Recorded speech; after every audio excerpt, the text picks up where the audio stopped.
Warning: the views and opinions expressed in this podcast are based on psychic impressions and true life events that may be potentially frightening and or disturbing to some viewers. Any of the information that is shared in this production should not replace the advice of medical professionals and is intended for general purposes only. Viewer discretion is advised.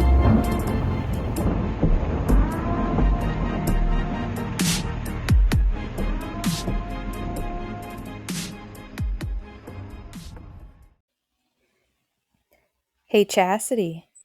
Yes. What's the name of this recording? All you need sometimes is a little bit of quantum faith. Hell yeah. Yeah. So it's been a week, y'all. Yeah. It really has. Preparing for this episode, we're going to kind of do a little bit of reading rainbow and stuff. And we've both had some very interesting experiences to share. So, yeah, we need a little bit of quantum faith. But, anyways, my name is Chasity, aka the Luminary Luna Beams. And I'm Emily, the fine art medium. And we're two mediums that specialize in the paranormal. Our purpose is to shed light on what goes bump in the night. That's why we call this podcast Lights at midnight. Lamp, Bing! aka Lamp. Bing! All right. So, in this episode, will be covering things like chakras, energy systems, magnetic fields, the aura, and the quantum world. And it's going to get kind of interesting. I definitely wanted to keep it somewhat scientific based and then kind of explain how the spiritual stuff correlates with this scientific stuff. It's gonna get spicy. Exactly. So, just so everybody knows, this episode is part of our continuation of our origin season. So, from here, we're going to continue to talk about more psychic related things, as well as keeping our roots to the paranormal. Also, this episode, Emily, would you like to tell folks the little surprise that we have for this episode? So, you guys, we have our first, what you want to call it again? PR. PR. And it is with energy mindfulness. For sure. And we'll be talking a little bit more about that towards the middle of the episode. Also, we have some more exciting news on Wednesday. I believe it's the 26th of April. We have a collaboration podcast coming out with Kevin from Where the Weird Ones Are podcast. So you'll get to see our big heads all over the screen for that one. Yep. And it's a good one, y'all. For sure. And we may or may not be planning to do things in the future together. Yeah. So, we do want to give you all a reminder that during our episodes, we will be inserting a 1 minute clip roughly. We're calling it Support Spooky, and we will be inserting other folks' podcasts. So if you hear that during the episode, that is exactly what it is. Please, if you like, go check out their episodes and their podcast. They're super awesome folks. And Emily, do we have anything else we kind of want to update the listeners on for this week? I don't think we do, other than All right. our weekly experiences. Absolutely. That's what we're going to jump into next. But I think we have a lot of exciting things actually happening right now. And I need all the quantum faith I can get. Yeah, for sure. But yeah, with all of that stuff out of the way, Emily, what is this week's experiences for you? So our experiences are kind of combined this week. I do want to say though, last night when I went to bed, I got to see my gramps and my great grandpa on the astral Nice. realm, and we had a good old time. It was kind of fun. And then the shared experience that you and I, well, it's kind of like shared in the way that it's from the same person, but Yeah, you know what I it's a mean. continuation. Yeah, that. But so when I woke up yesterday, well, I guess what's today? Saturday. So it would have been Friday afternoon. I was kind of like trying to watch a YouTube video and trying to channel in this YouTuber's experience, but instead I accidentally channeled in Chastity's clients' problems. Yes, Mhm. absolutely. And the odd thing was is like I saw this video too because right now it's kind of being pushed out because it's got tons of views. And I was interested in it too. And me and Emily didn't even talk about this, but we both took time to kind of look into what was going on with this YouTuber's issue. It was Haley Reese. I mean, no reason not to say it was Haley Reese's current issue where she talked about her haunting in her previous home. I found that interesting as well. So we didn't even know, and that kind of tied in together too. Mhm. Yeah, it was weird. But so like I was while I was watching it, I was in that in between state of sleeping but not sleeping. My ears were awake and I was cognitively awake, but I was kind of falling asleep. But instead of channeling in her situation, I got Chastity's client situation.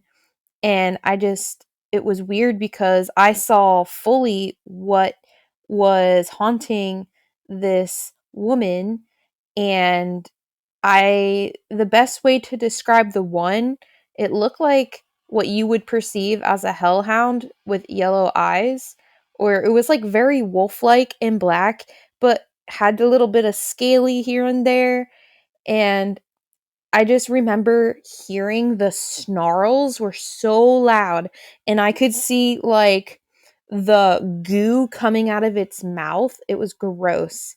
And then I saw another entity after it, which had this big nose. It almost looked like a gremlin or an imp, like face. Yeah, a goblin almost, but Yeah, with more pointy, goblin. yeah, like with big pointy ears. Hmm. And Yeah, like very almost slanted eyes, but like dark and creepy, and yeah, I didn't like it. But this thing tried to attack me because once I channeled it in, I started feeling the physical, like it started scratching me and stuff. And I'm like, what the fuck? And I started uh, messaging Chastity. And I'm like, this is what's going on. And you're like, I'm pretty sure that's from my client. And then, yeah, yeah. because you drew pictures of it and you were doing it for just for practice with the Haley Reese Hmm. video, and then when you sent them to me, I'm like, that's really odd because that looks a lot like what, I picked up and I had sent the picture, and then the dog even was something that I personally did not pick up. That was actually, there's a shaman on the case as well, so and I'll tell y'all a little bit more about it, but yeah, it was really, really weird. And once I, put the holy oil on, I was Gucci. I wasn't getting physical attacks. Yeah, because this thing responds like when I was initially channeling in the information about this case before I even spoke to my client, it reacted to the fact that I recommended using holy oil or water to seal the house. And I mean, it literally screamed like in a demonic crackling voice, no, Hmm. like awful. Yep. And so that was pretty much this week's experience. Yeah, it's very interesting how it correlated in because that wasn't even on your mind. No, I wasn't even thinking about it. I was so focused on the Haley Reese video. Yeah, and it just come in, and I mean, I found that to be very because that normally, I mean, that can happen, but when we channel in stuff, we don't always have control of what comes through. And that's actually a very good point to make. And it's not that it doesn't make you wrong, but that's what spirit wants you to focus on. Hmm. So that's just a good point to add, like for those that are working on their own intuitive abilities. Like, even if you get more information, it doesn't mean and it doesn't correlate with the case you're working. It could actually correlate in later. And I learned that I learned that a lot of people actually have that happen, including my friend, Rochelle, the psychic sleuth, that happens to her all the time in her channels. Like she'll channel in cases and stuff because she does a lot of true crime, and she'll end up getting information from another case. Either she has normally she hasn't even worked sometimes, and it could be 6 months in advance. And I just find that fascinating. Yo, I just realized something. Your client messaged me last night. Oh, really? Yeah. She Interesting. was just saying hi and, being really friendly and nice and stuff. So maybe that could have had to do with it. It knew she That was going to talk to me. Yeah, that's probably it because she has mentioned she would like to chat with you one day. And my client's super awesome. I've actually found a friend. Really, she's a very sweet lady, suffering from a really, really awful problem. Um, so yeah, y'all kind of already know a little bit about my week's experience, but in short, it's been 1 week since I channeled in her information. Actually, she found the psychic sleuth, and the psychic sleuth sent her to me. And I don't want to get in too many details because this is an open case. This is one of the cases that this is the only case thus far that I have worked on that has actually went as far as this, meaning that there are people in her home state that are coming out that are very renowned to come help do a cleansing and investigate this entity, which I will be briefing them tomorrow with my notes because they actually have a great system, working these cases, and that's just part of it. So I'm happy to be able to do that, to help my client. But basically, this all started with Rochelle contacting me. So I went ahead and just channeled in what I could. And I was able to meet with my client or speak with my client the next day. Yeah, I just saw something black fly. Okay, sorry. Like, not necessarily a tits moment, but there was a black orb that just flew straight past my peripheral vision just now. So yeah, stuff's been pretty active. And anyways, back on track.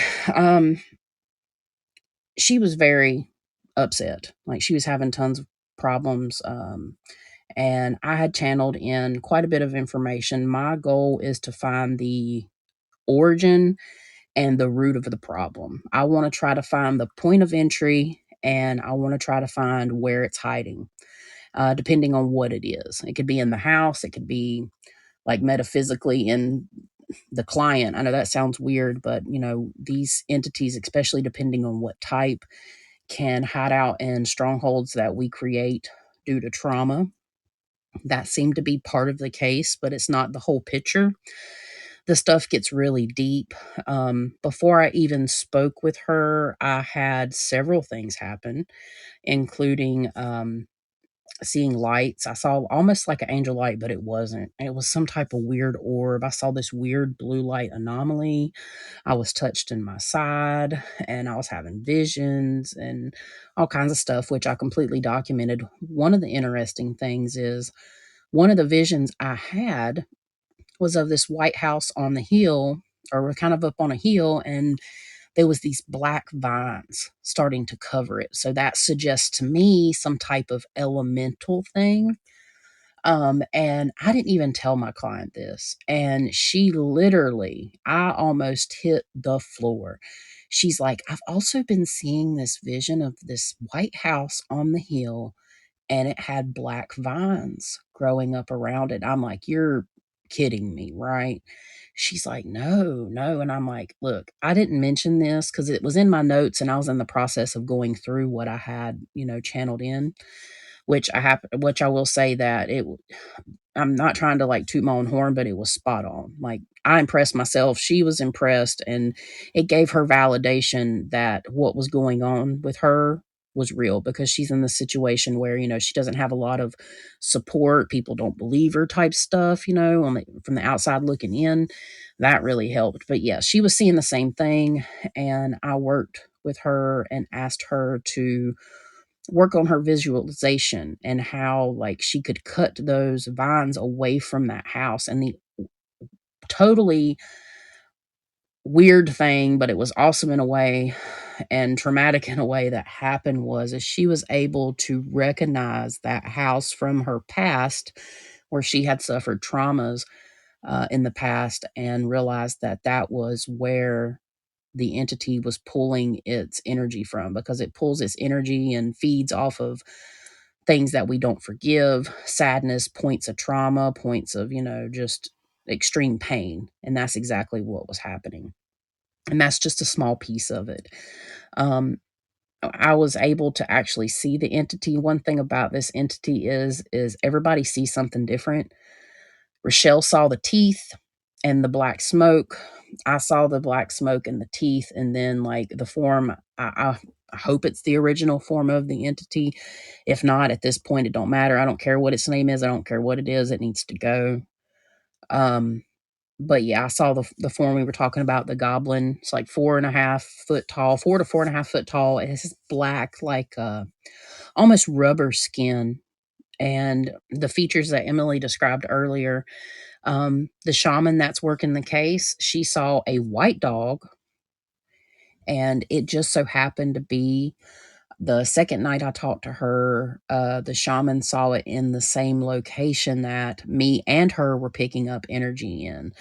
I felt like something was behind her. She was downstairs in her living room in a recliner, and I just all of a sudden got a vision of her living room, and I described it to her, and she's like, yes. I asked her, are you in your living room? She said, yeah.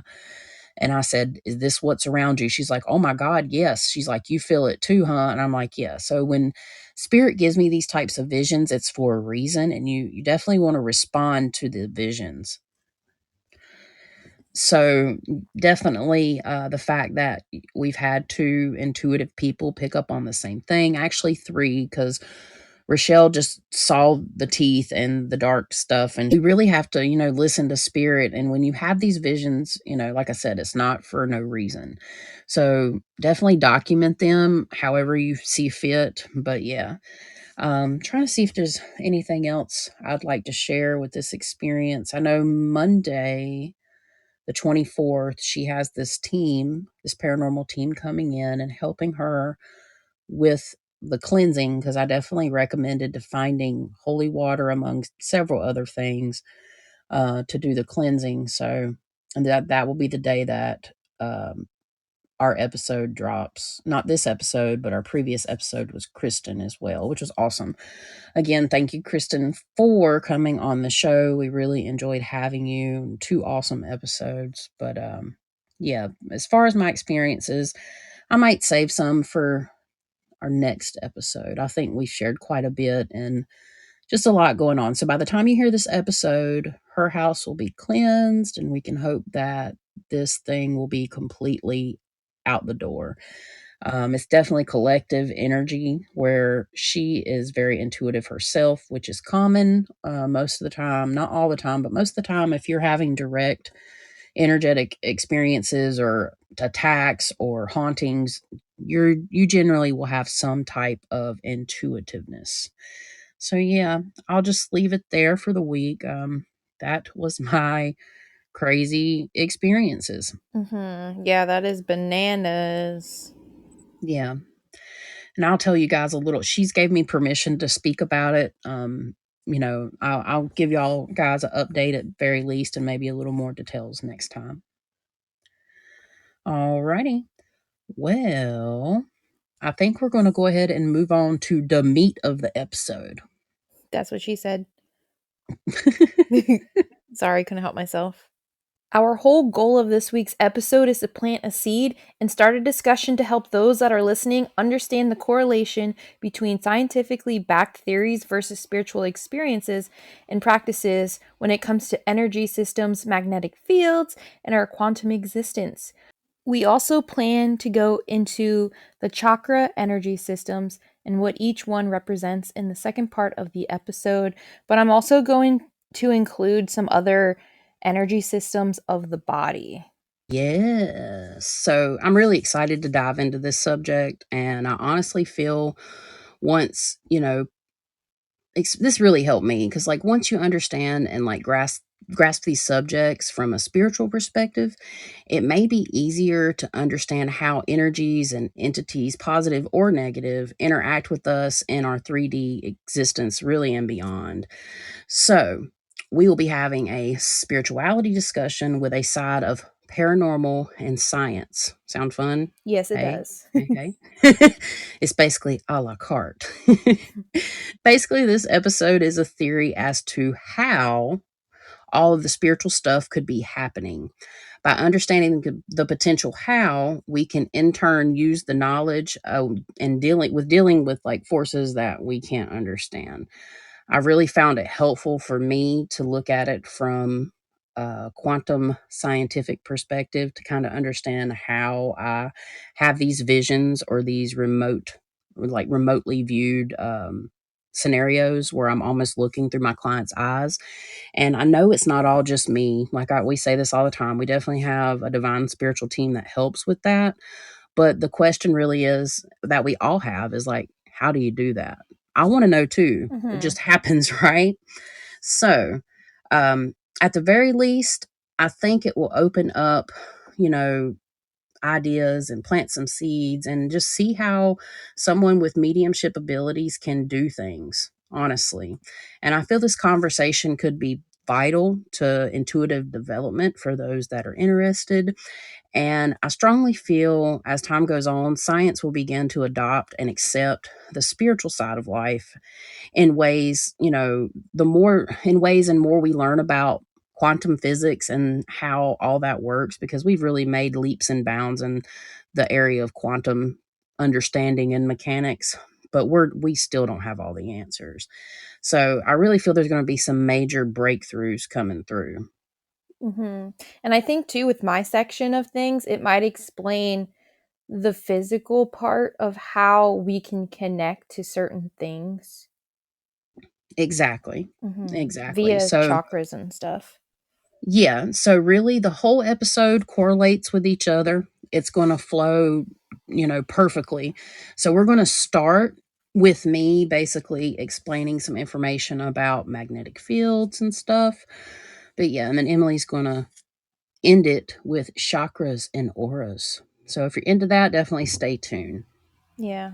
It's going to be a lot of information, but valuable information. Yep. And again, we'll be discussing the products that Energy Mindfulness sent us. I can't wait to share that with you guys. Hmm.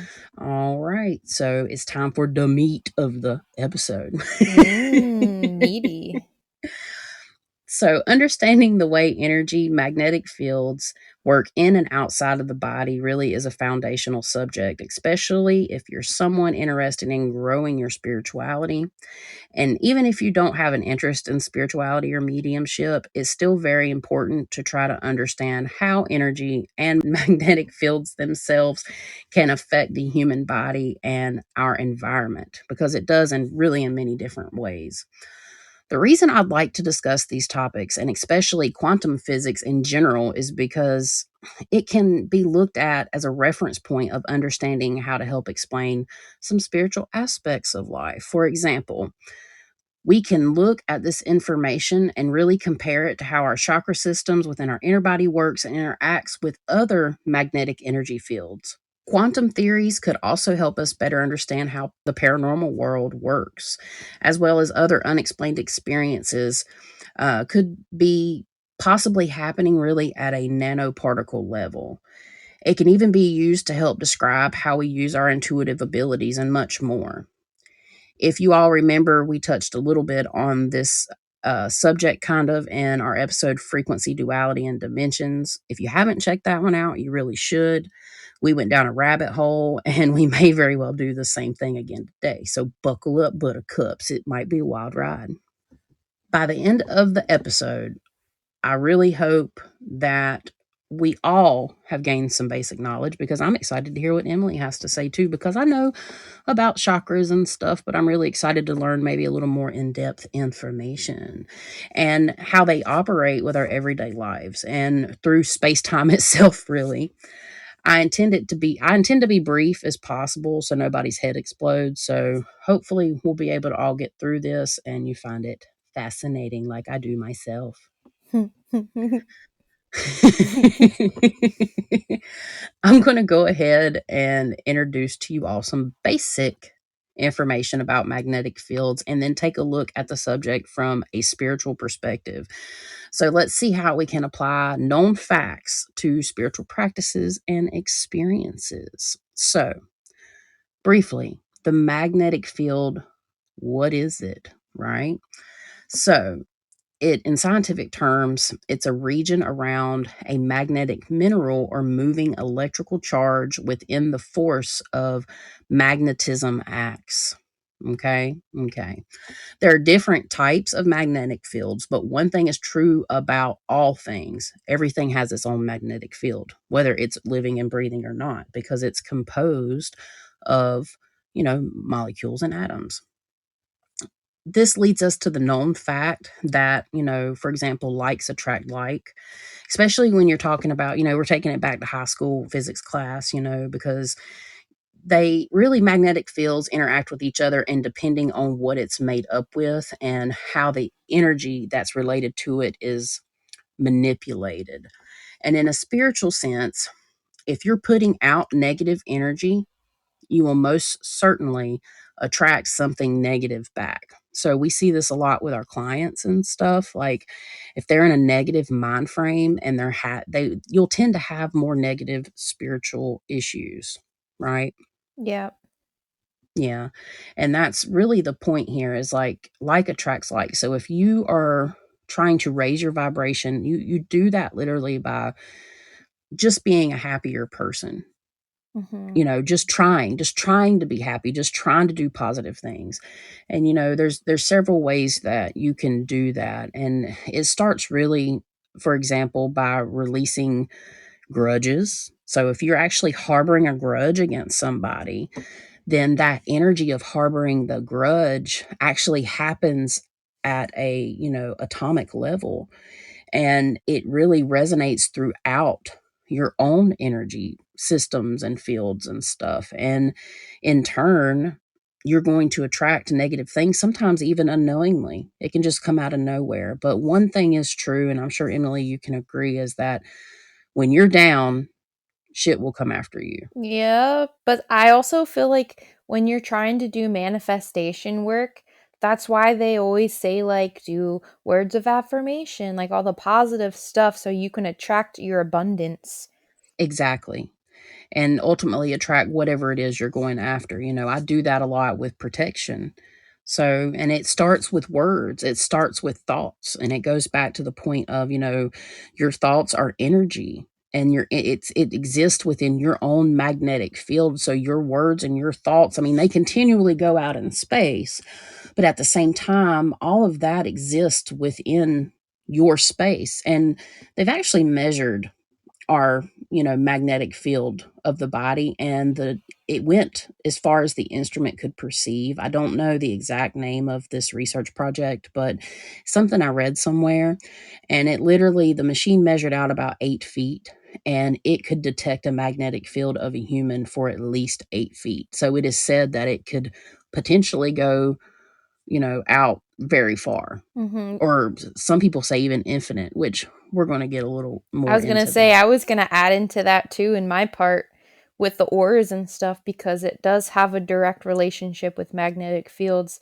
And like the research I did, the machines show that a person with their aura can reach between 6 feet and 66 feet was the largest that they were able to see.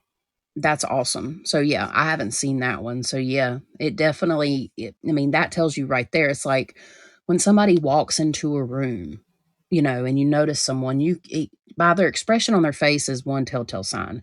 But even if they don't, you can just kind of sense. And that doesn't take like psychic abilities. Technically, it's called a sixth sense that we all have and possess. And it's part of like our primal,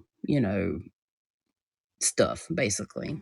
Hmm. But yeah, so magnetic fields, they exist everywhere. So I wanted to kind of talk about magnetic fields in term of astrology and kind of start out in space. Let's look at bigger objects and things further away from just the human body. So, besides the obvious magnetic forces that are visible to us here on planet Earth and in Earth's magnetic field itself, Like the moon, it affects the tides of the ocean. There are other cosmic forces that, are in play. For example, from a scientific perspective, it's said that Jupiter's magnetic field extends all the way out to Earth and all the way basically past Saturn, which, if you think about the distance, it's really truly unimaginable. But this is such a large body of molecules and elements and all that kind of stuff that, it really just extends out that far based on their measurements. And it could go even further than that. Now, if you translate that specific knowledge into astrology, for example, then Jupiter's magnetic field interacts with our very own existence, which, matter of fact, from a scientific standpoint, it really does. So, what do astrologers say about these energetic interactions? From an astrological standpoint and spiritual standpoint, we're all born bathing in the energy of these planetary bodies. And it's said that it is dependent on our date of birth, place of birth, and time of birth. This is known as your natal chart, which some of you already may know. It's said that this information allows you to understand and relate to your personality and the happenings in your life. What your date of birth can determine is a lot of things, truly.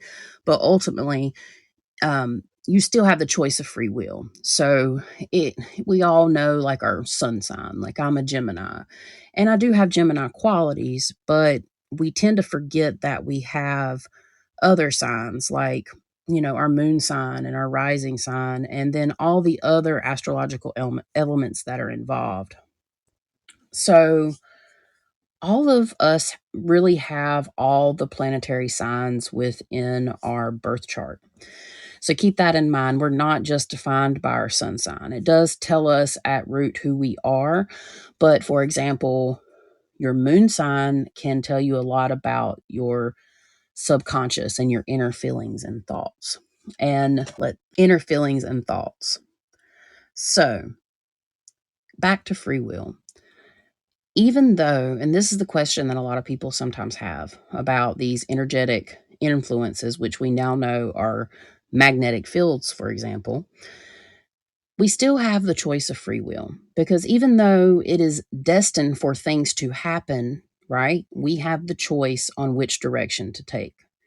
It's like we are always faced with two paths in a way. It's really not that defined or clear cut, but ultimately, you're going to get this job. It's up to you which avenue you want to take. Do you want to stay as, entry level and just do the bare minimum and potentially get fired for your actions? Or do you want to try to stay, do the best you can and see if you can go with the company? It's always destined for us to have the experiences. It's up to us how we experience those experiences. So definitely keep that in mind. Also, each planetary body has its own archetype, which, there's the light and dark end. So, again, depending on your life choices surrounding the event, whether it is an inevitable or destined to happen, your perspective and actions will determine what course the universe takes. And that's where you get into the level of karma and stuff. So, now really think about this for 1 second. Every single action we make energetically, and it is all reactive to other energies and magnetic fields around us, which constantly are like shifting and moving and the outcome of our destined actions. That's just something mind blowing for me to think about, and probably other folks too. Like, it doesn't matter what choices we make. If something's meant to happen, it's going to happen, whether we live in California or, England. It's a fascinating detail. And you have to ask, like, how's that even possible? And another thing about this is it makes it harder for, prophecy and to predict the future, because it seems to be easier. And Emily, I don't know if you can agree with me on this, but it seems to be easier to prophesize on things that happen in a shorter of like in the near future, more so in the distant future. And I think this information kind of supports that fact. What Mm. do you think? I agree. So when it comes to natural disasters, things that no matter what, like if humanity can't, like no decision that a humanity makes can impact it, I feel like those are the ones that are easier to prophesize versus an action that a person's going to do. Right. So, and you know, one thing I noticed about our predictions is like the ones that hit, they came within like days or just a couple months after. Yep. And I find that interesting and it taught me a lot. So I always have the saying of, you know, you can't change the past. You can't really predict the future to a very good degree, but you can change the present. And changing the present will navigate your way to a better future, you know. So if Mm-hmm. you're unhappy now, you have to change that mind frame to be able to manifest the energy literally in the atoms and everything around your body to make that change. And it happens with just a thought, but what's behind that thought, that is energy. It's just fascinating. Mm-hmm. So overall, I honestly feel like that's what makes the power of prayer really important. And also, I feel like astrology is honestly God's engine to keep everything going. I think it's fascinating. And I'll just save a lot of the details, you know, about astrology for another day. But, you know, just to explain overall, this perspective of outside energy influences on a larger scale within our solar system can affect each and every one of us here on Earth.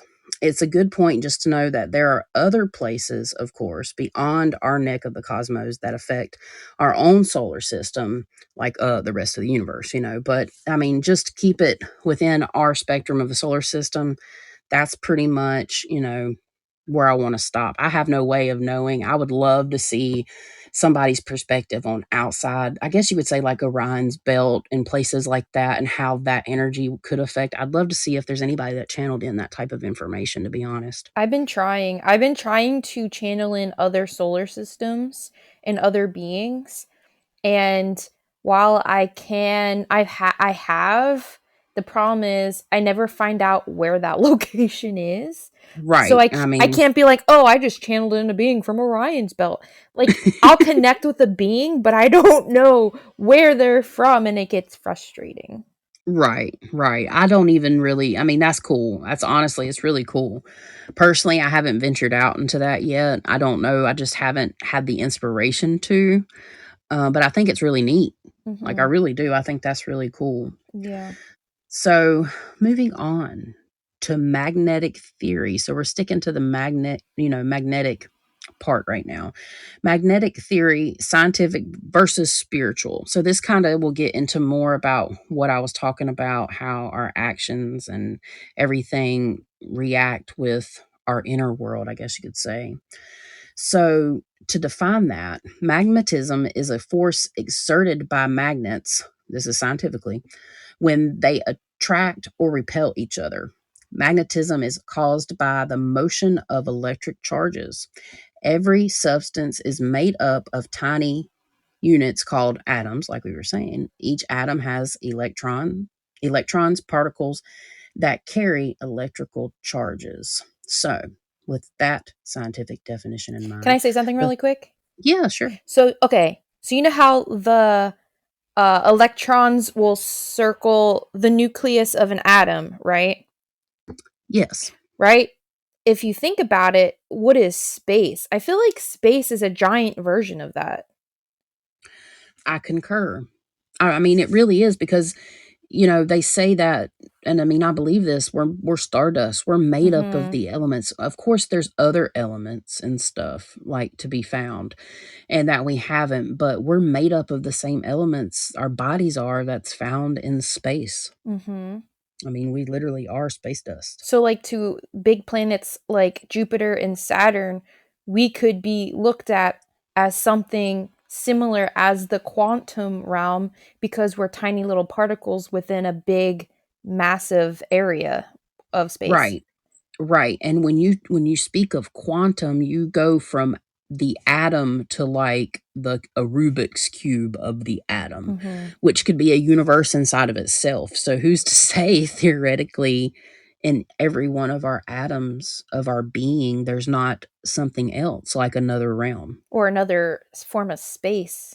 Yeah, exactly. So, this is where this stuff gets real reading rainbow, head explodey, but it's interesting thought, you know? Mhm.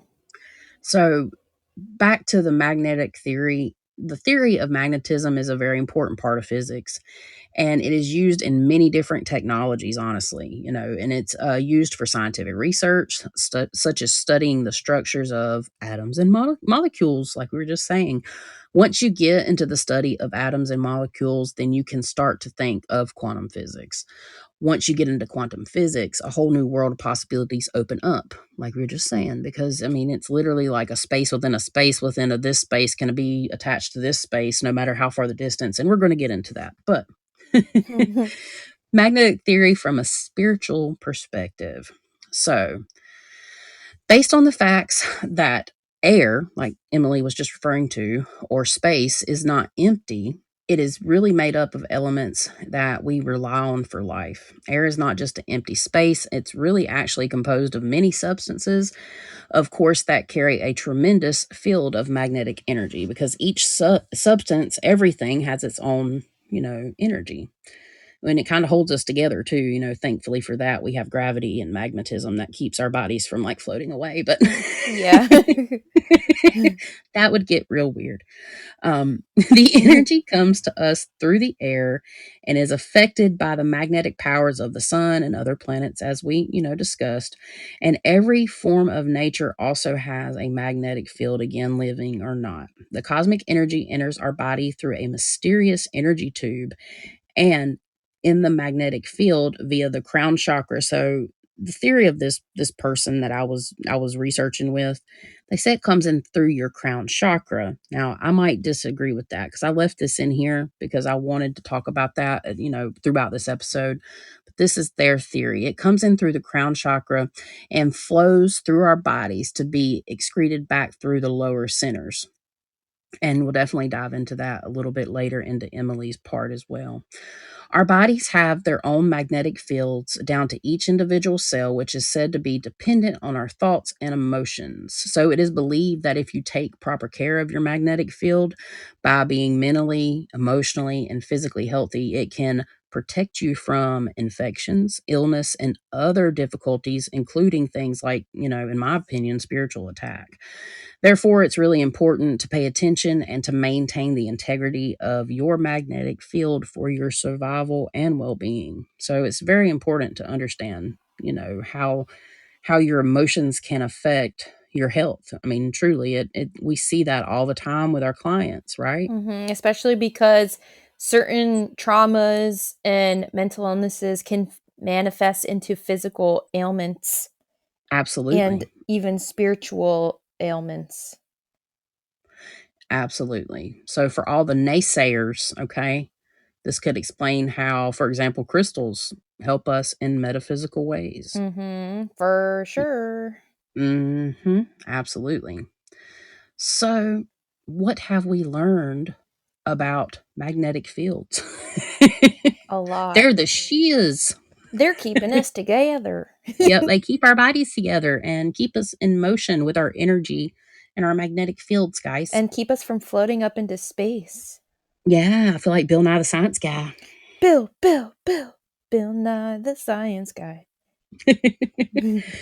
Oh, well, taking both the scientific and spiritual perspective and combining them together shows us how the energy and magnetic fields react to each other. So basically, now we know that everything has a magnetic field down to the cells in our bodies. So, what does that tell you?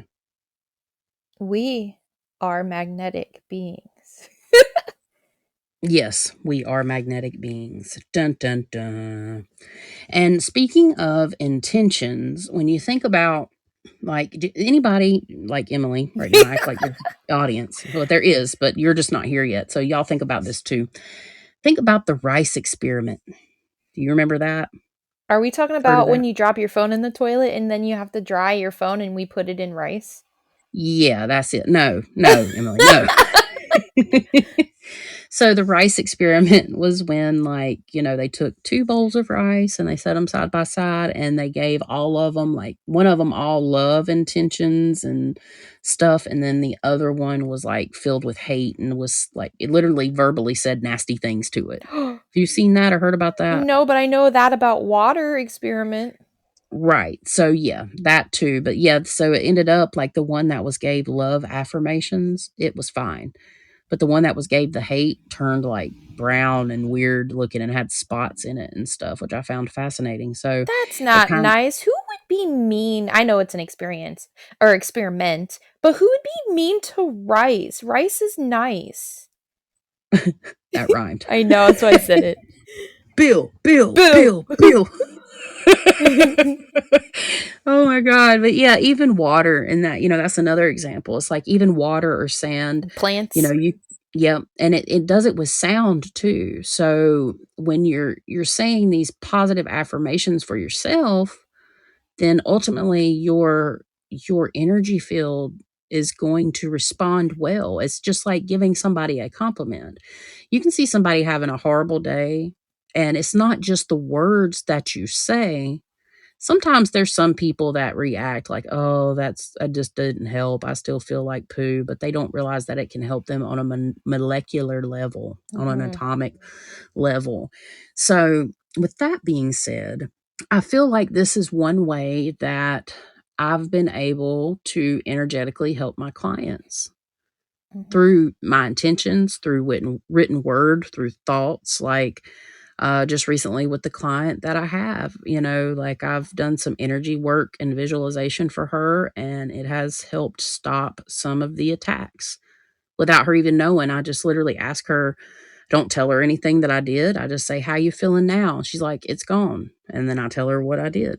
Mhm. So, I mean, for me, it's been proven time and time again. Like, and I've tried to do it in ways where I don't give a lot of details. Just, it's almost in a way, I don't want this to come out the wrong way, but it's like a trial and error. I'm not going to say it's an experiment, but it kind of is because I don't want anybody to think that my clients are an experiment by any means. But you understand what I'm saying. Like Well, it, you yeah, have to. because it depends on, okay, so we're human, right? We don't know all that there is that exists, especially when it comes to entities. So a lot of these things that we might not know, even if we know, let's say it's demonic, right?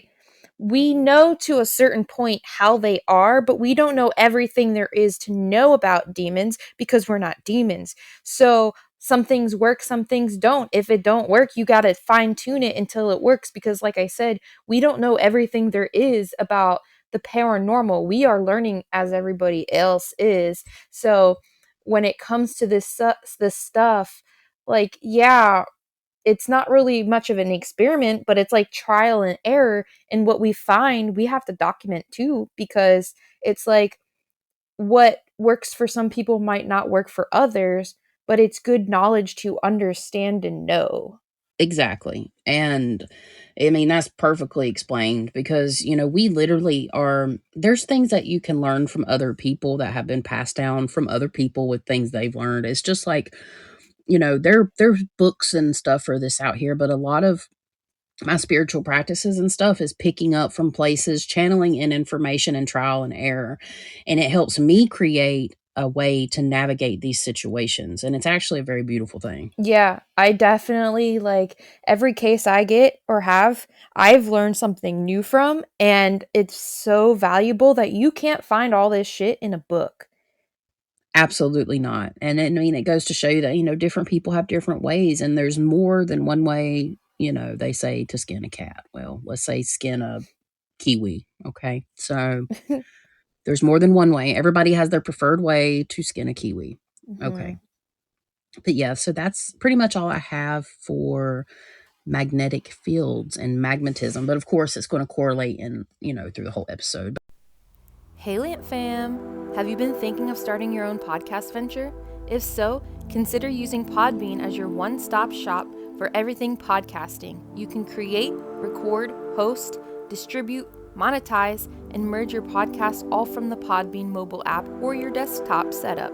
Podbean offers a 4-tier pricing plan that is sure to fit everyone's podcasting needs, starting with the free basic plan for anyone that signs up with an account. Chas and I currently use the Ultimate Audio plan that starts at $9.99 a month for a yearly subscription, and it really has been the most valuable tool as new podcasters with minimal equipment. Honestly, I just use my iPhone and iPhone headphones, and she just used her tablet without her headphones. So it's like, even if you don't have a desktop computer, you could still record from any mobile device. It's awesome and it still sounds great.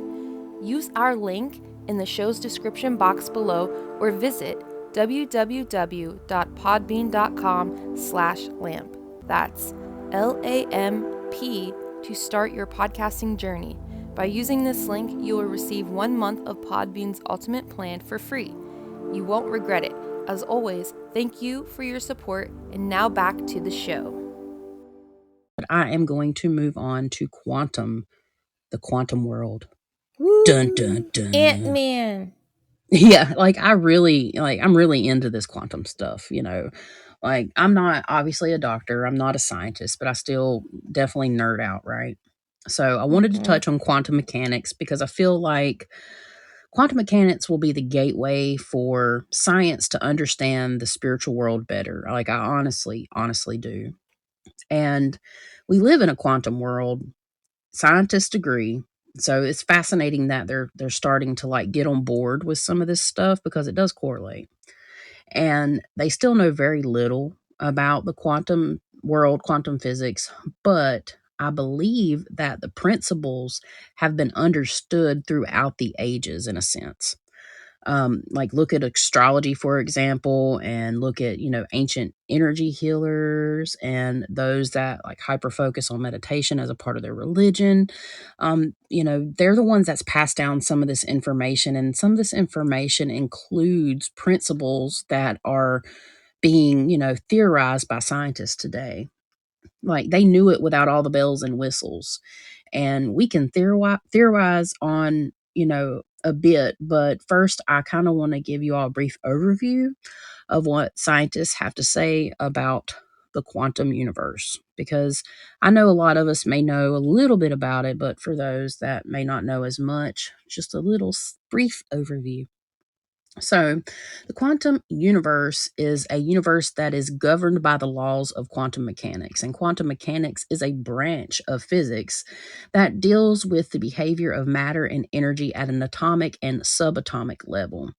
It is a very different form to classic physics. So, it throws some of the classic physics stuff out the door and, that we're used to. And it has some very strange and wonderful, quote unquote, consequences. So, if we live in a quantum universe, then that definitely makes our third rock from the sun a quantum world. So, let's look a little more into it.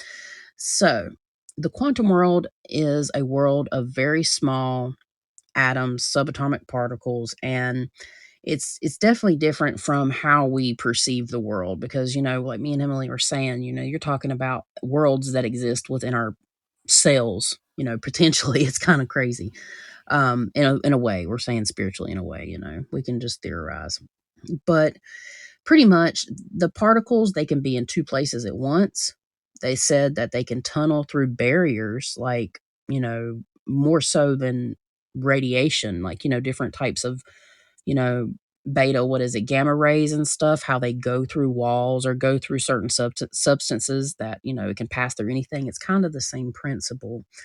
And, it's essential really at this point for understanding many of the technological things that we have and that we use today because, they're making advancements with computers and lasers and nuclear power, even. So, here are some of the key properties of the quantum world. I'm going to get a little nerdy, like I said. So, first, and I want to state this too. Each one of the little things I have here, I'm going to bring up some theories of my own, and maybe somebody else has theorized this, but just bear with me here. So, first, you have quantum entanglement. So, two particles can be linked together in such a way that they share the same quantum state. This means that if you measure the state of one particle, you will instantly know the state of the other particle no matter how far apart they are. And then you have quantum superposition. It's a particle can be manipulated, can be in multiple states at a time. So, for example, an electron can be in a state of spin up and spin down at the same time. So you're literally having two states of being, of existence, and or action at one time. And then you have quantum tunneling. So a particle can tunnel through a barrier that it would not be able to penetrate classically.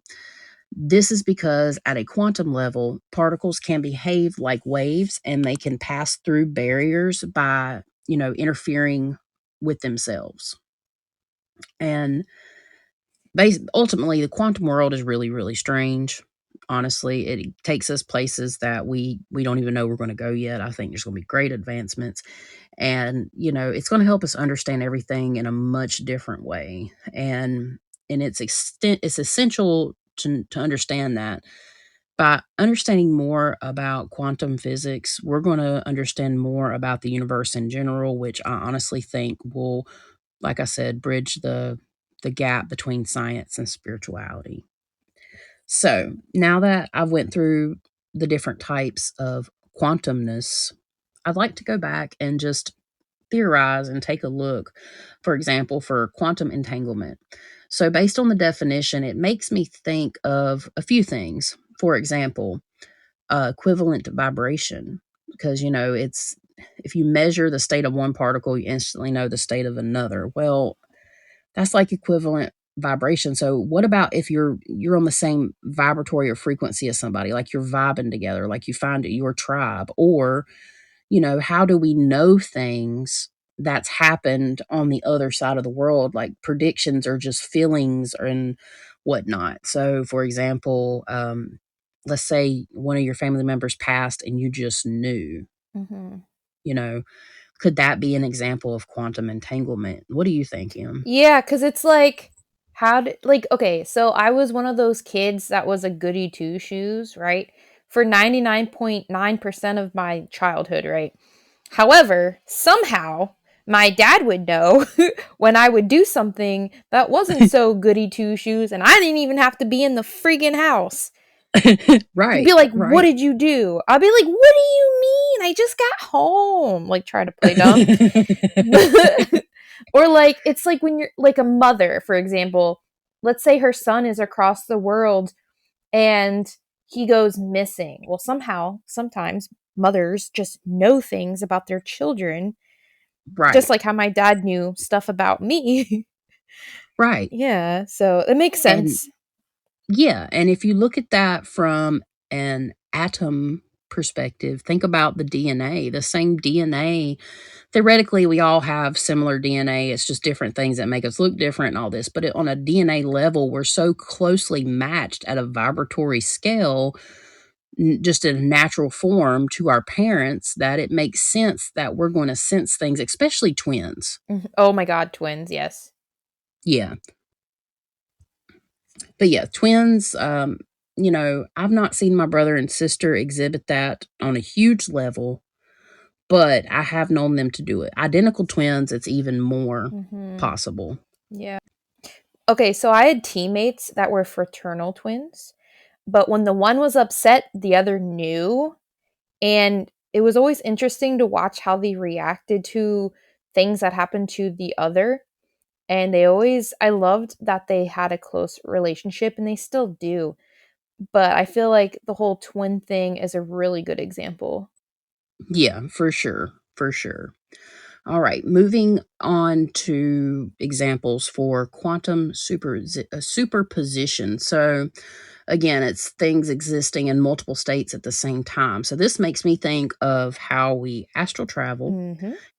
and remote view. So, how am I here in my home and I am seeing, what's happening in my client's home? I'm seeing my client's home. I even saw the color of the walls. I saw it all. Mhm. And it's not always to exact details. Like I won't see their items or their belongings, but I will see the general shape and placement of certain things in the room. That's enough for me to identify to my client or clients that I am actually seeing their space. um, and like I said, I know we have a spirit team. that helps us with this. But on a quantum level, am I literally projecting out like my magnetic field, for example, Mm-hmm. to this place? Like, we don't know, but it's something just to kind of think about. And astral travel too. I mean, if you're not, it's kind of this. So I have a lot of these experiences when I'm awake, and they happen very fast. I don't really have to go in meditative states. Like, these happen like that. Even some types of astral travel. But astral travel, of course, can also happen in dreams. So, that's a little different in a way, but it's still the same principle. What do you think about that, Em? Well, okay, so I think time is just a construct, and it's kind of different when we take it through a spiritual standpoint. And then when you add in like astral projection and stuff, because I have the same experience as you do, I can see my client's room or house or what have you. And sometimes I can get very finely detailed with exact items of what's, in their house. But it's like, then how did I do that? But then you also have to think too that I feel like with how the universe and realms and dimensions are created, everything's stacked on top of one another too. So it's kind of like because time doesn't technically exist, we're still there. Like when I was doing my channeling session last night, and I was like, ooh, I'm seeing prehistoric fish and dinosaurs. It's because during the channel, of course, I'm able to go through different layers of what people sometimes perceive as time, but also dimensions and realms. So I can see the other things that happened like thousands of years ago. And that usually happens to me more so when I'm at like a state or national park, when I'm Yeah. outside in nature, because I have that direct contact with the ground. But I was really having it yesterday during my channeling. Yeah, and it's interesting because if you think about it, certain minerals and stuff are like, crystals, they store information, especially quartz. It's very well known for that. It's used in, technology. Every one of our phones supposedly has quartz crystal in it. So, and it's used for electronics, and gold and different things have different resonance and different vibrations and frequencies, and like, things just store information. So literally, the stones that are under our feet, like when you're walking through these national parks, could actually store these memories, and you could be accessing this energy somehow. Mhm. In that way, this is an example. Well, I was gonna say that park does have a lot of mica, and we know what mica is usually tied to. Right. And also, if there's a bunch of mica, that means there's a bunch of That's what I quartz. mean. Yeah, there's a bunch. Okay, yeah, there's a bunch of quartz if there's definitely mica, and all kinds of quartz. You have most of the time you're going to find milky quartz or quartz that's mixed with different things, because a lot of things grow in quartz, like black tourmaline Mhm. actually too. So that's just a neat perspective or theory on quantum superposition. Last, I have an example for quantum tunneling. Quantum tunneling. So, again, quantum tunneling is basically where, at a quantum level, particles can behave like waves and pass through barriers by interfering with themselves. So, like interfering with the other particles around them, and it's at such a small level that it can just pass right through anything, basically. There's only, and I mean, at a quantum level, I'm sure it still happens, but like, to go up in space, we need the type of minerals, materials, stuff that's made, not to pick up, for example, harmful UV rays or the outside of the spacecraft, because, yeah, the people will pass away. So we have that, but what's happening at a quantum level, to their bodies? It's a good question. I'm sure science is looking into that. But in reference of spiritual practices, this for me made me think of like how spirits can, people think spirits can't come to my house, because I shut my door. Well, that is an action. Like, when you shut your door and you secure your home, that is an intention and an action, but that doesn't mean stuff can't just float through your wall. Mhm. You know, you know what I'm saying? It's Like, true. Yeah, like, I mean, just because you shut your door doesn't mean Casper ain't coming in. Casper wants to come in, Casper can come in. But if you put up the intentions like, I'm shutting my door, I'm securing my space, you will not enter. It makes the world of difference. You can't just be like, all right, y'all, go on now about your business. I'm going to shut my door now. See you later. I mean, maybe you could, but you get the point, I'm sure. Um, Also, it brings up, the aspect of multiple dimensional concepts.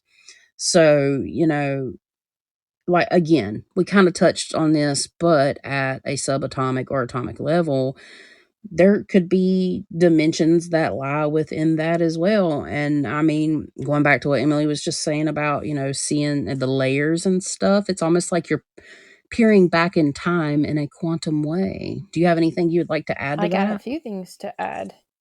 All right, so then you get with the magnetic fields and stuff.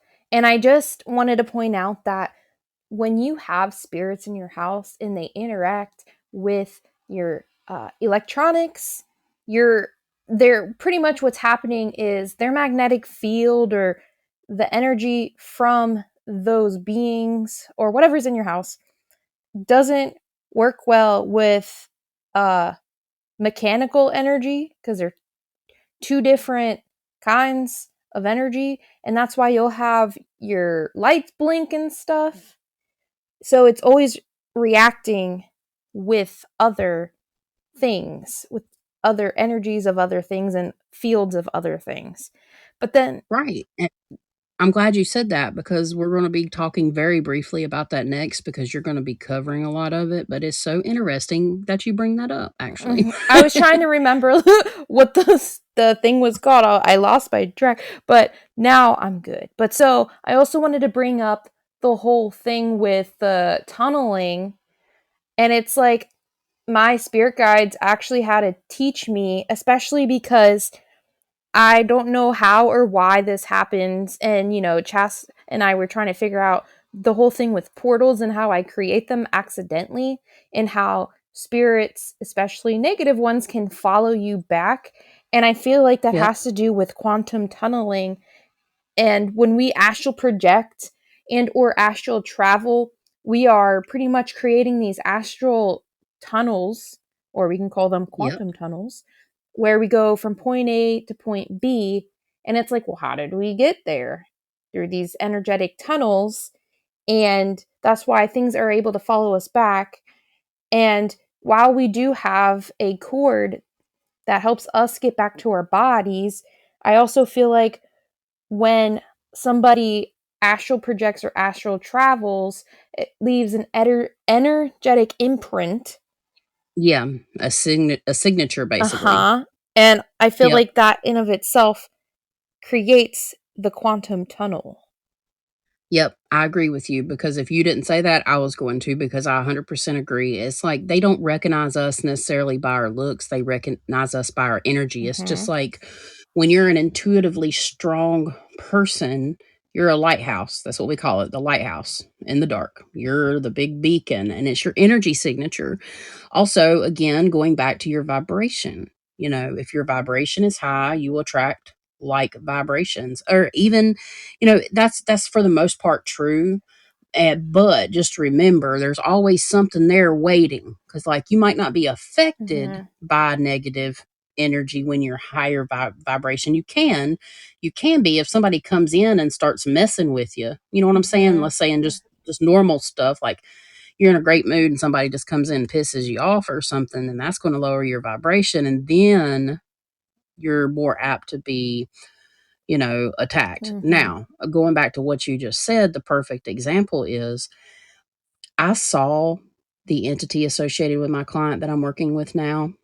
And last night, I believe, yes, last night, or the night before last, I'm sorry, had a long phone conversation with her. And I ended up doing some vision energy work where I put her in a bubble, a light bubble, because he was. I say he, but it really was messing with her chest, like pressure.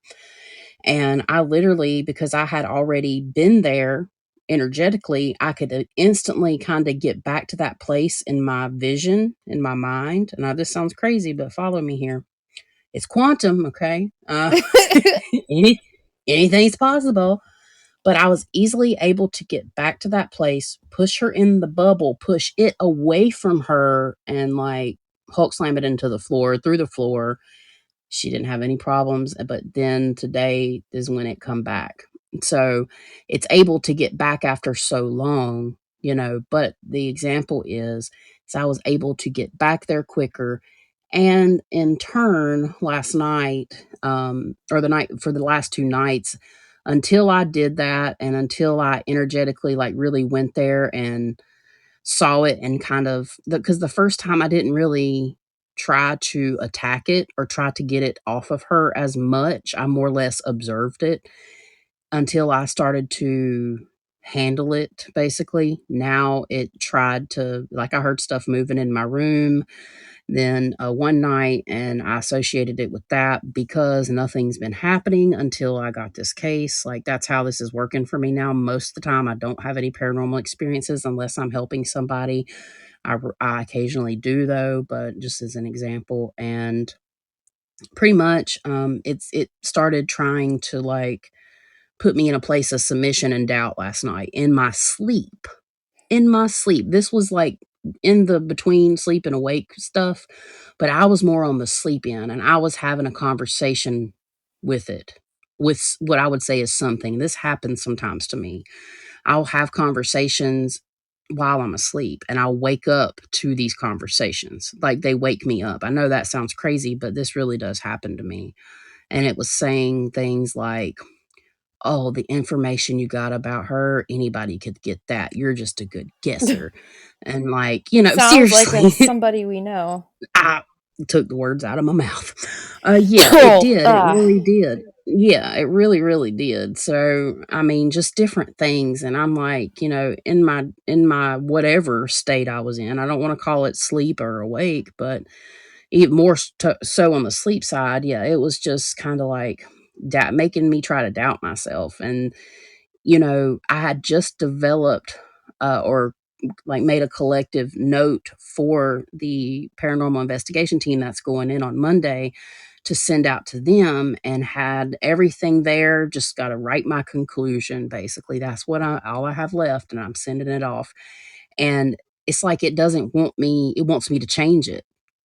So what does that tell you're you? doing it right. I, Exactly. I wanted to say something that kind of combines everything together. So Absolutely. my Go ahead. guides are literally talking to me right now. They're like, okay, so if you think about it this way, if you combine all these things, the quantum entanglement, quantum superposition, and quantum tunneling, some entities, like the bad ones, you can see them as anglerfish, right? With the little thing in front of their head that glows. Especially Yeah. like if you're someone that's intuitive and has more of a direct relationship to astral or spiritual things. So, Ether. Sorry. so like, let's say you are very intuitive and have these abilities, but you are on a negative vibration. So you can attract these things that can trick you, like an anglerfish, by whether it tricks you with its energy, making you think it's good because you don't have that discernment thing yet, right? Because we know there are negative entities that pretend to be something they're not. Just like the what I'm dealing with. Exactly. And then you have the whole it can wait for you when you astral travel, kind of like when you get through the tunneling and you do all that stuff. Sometimes it'll wait for you right at the point of entry of where you or when you astral project. So that, and sometimes, it doesn't have to follow you back, or it just follows you from previous like experiences. But it's like Yeah. there are entities out there that are like anglerfish that lure you in, but they're really nasty and eat you up like an anglerfish. Right, right. And it just, spirit just said, "Oh, and sleep and awake." Yeah. Like, literally, it even if you're not astral traveling, it's a state of Well, yeah. consciousness.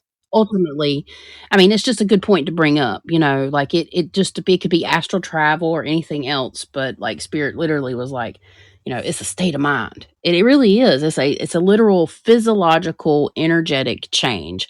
And when you go from these changes, you're most vulnerable. When you're most vulnerable, and you are in a vulnerable state to a degree if you're astral traveling as well. I just wanted to Yeah, add no, that. exactly. It's like you have that connection to spirit, and because you have a connection, any connection is a connection for anything to get in.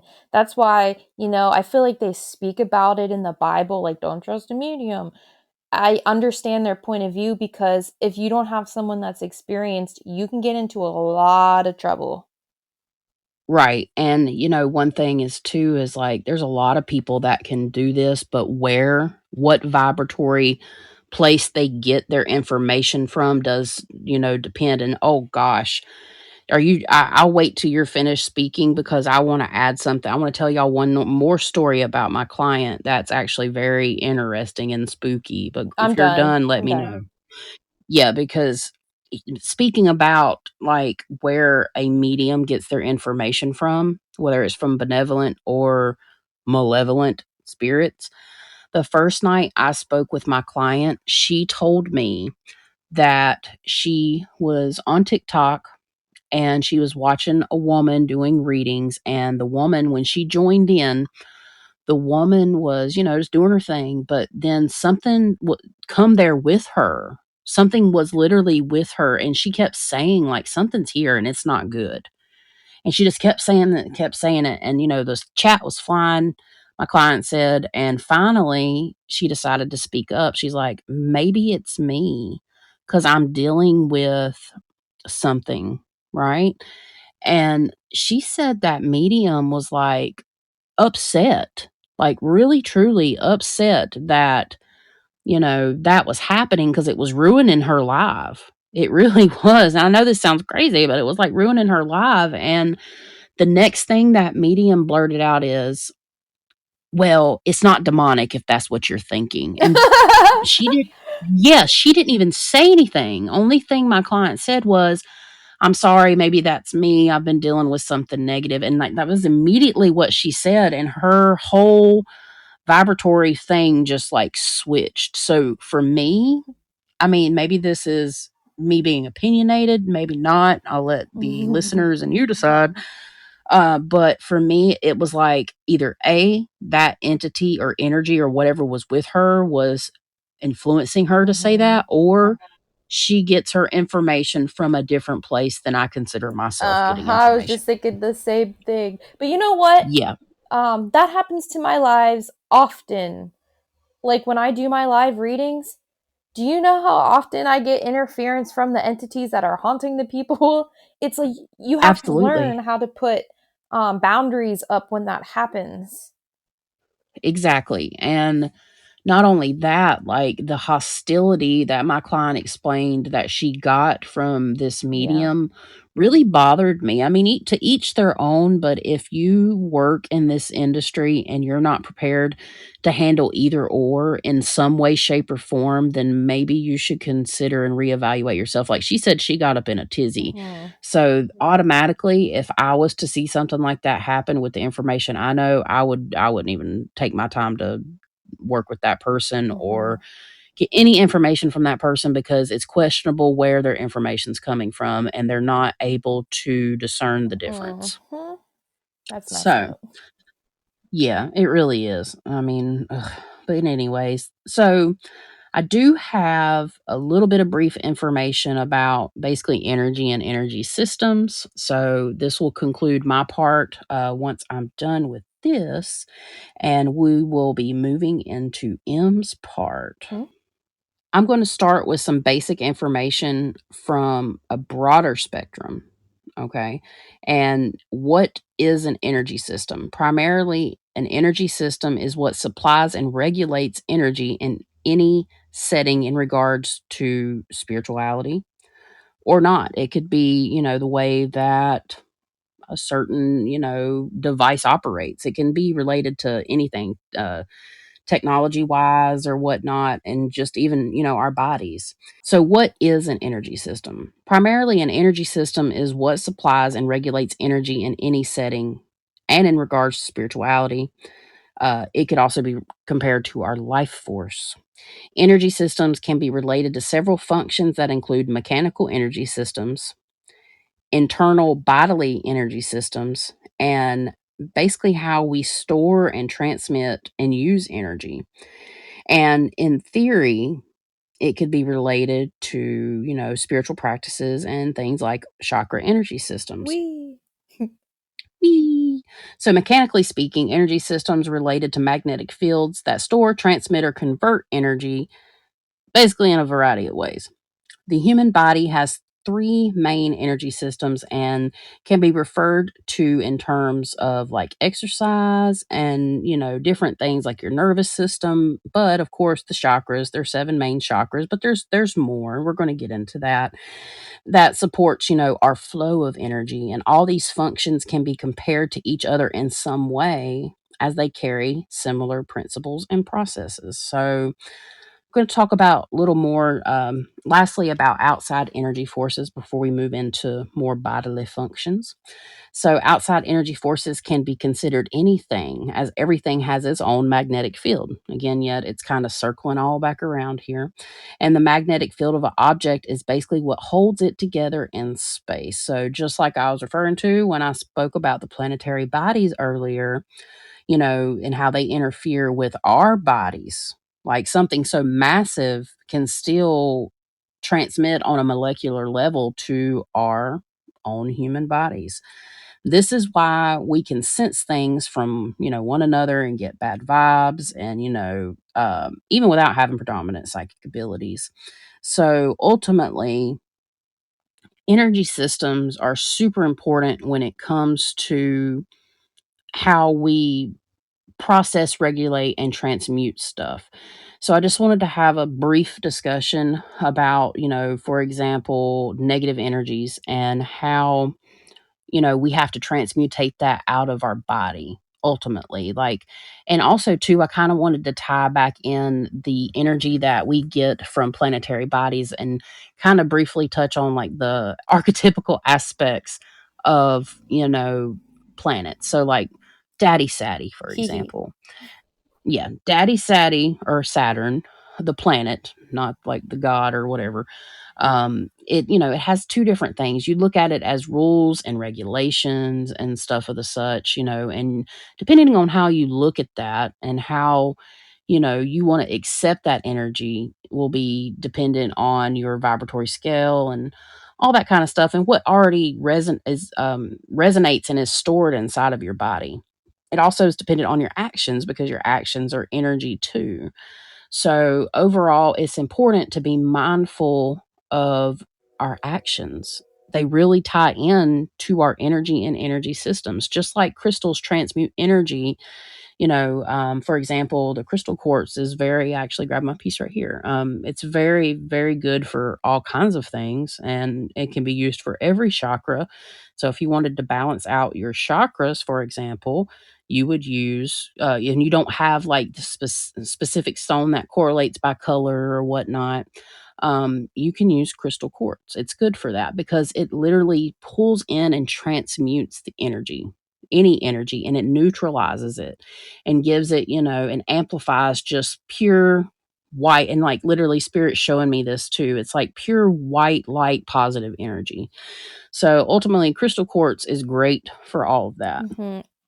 I just wanted to kind of touch on that subject briefly. I know, Emily, you're going to have a lot to add, but it does tie in to the part that I did. So I didn't really go too much Mm-hmm. further. But yeah, I mean, unless you have anything you want to add to that, that's fine. But I'm done with my section of the I was gonna podcast. say, right now I have a rose quartz with me and a black obsidian because I didn't want um the haunting of the client to interfere because it was earlier. And yes, they're Yeah. great at transmuting the negative energy. And you know what else is great for transmuting energy? What's that? This sage spray and this really cool candle duo set that we got from Energy Mindfulness. Yes. Yes, folks. It is that time. Mhm. So we have reached the middle of our episode, and we promised you that we would be talking a little more about the products that Energy Mindfulness sent us.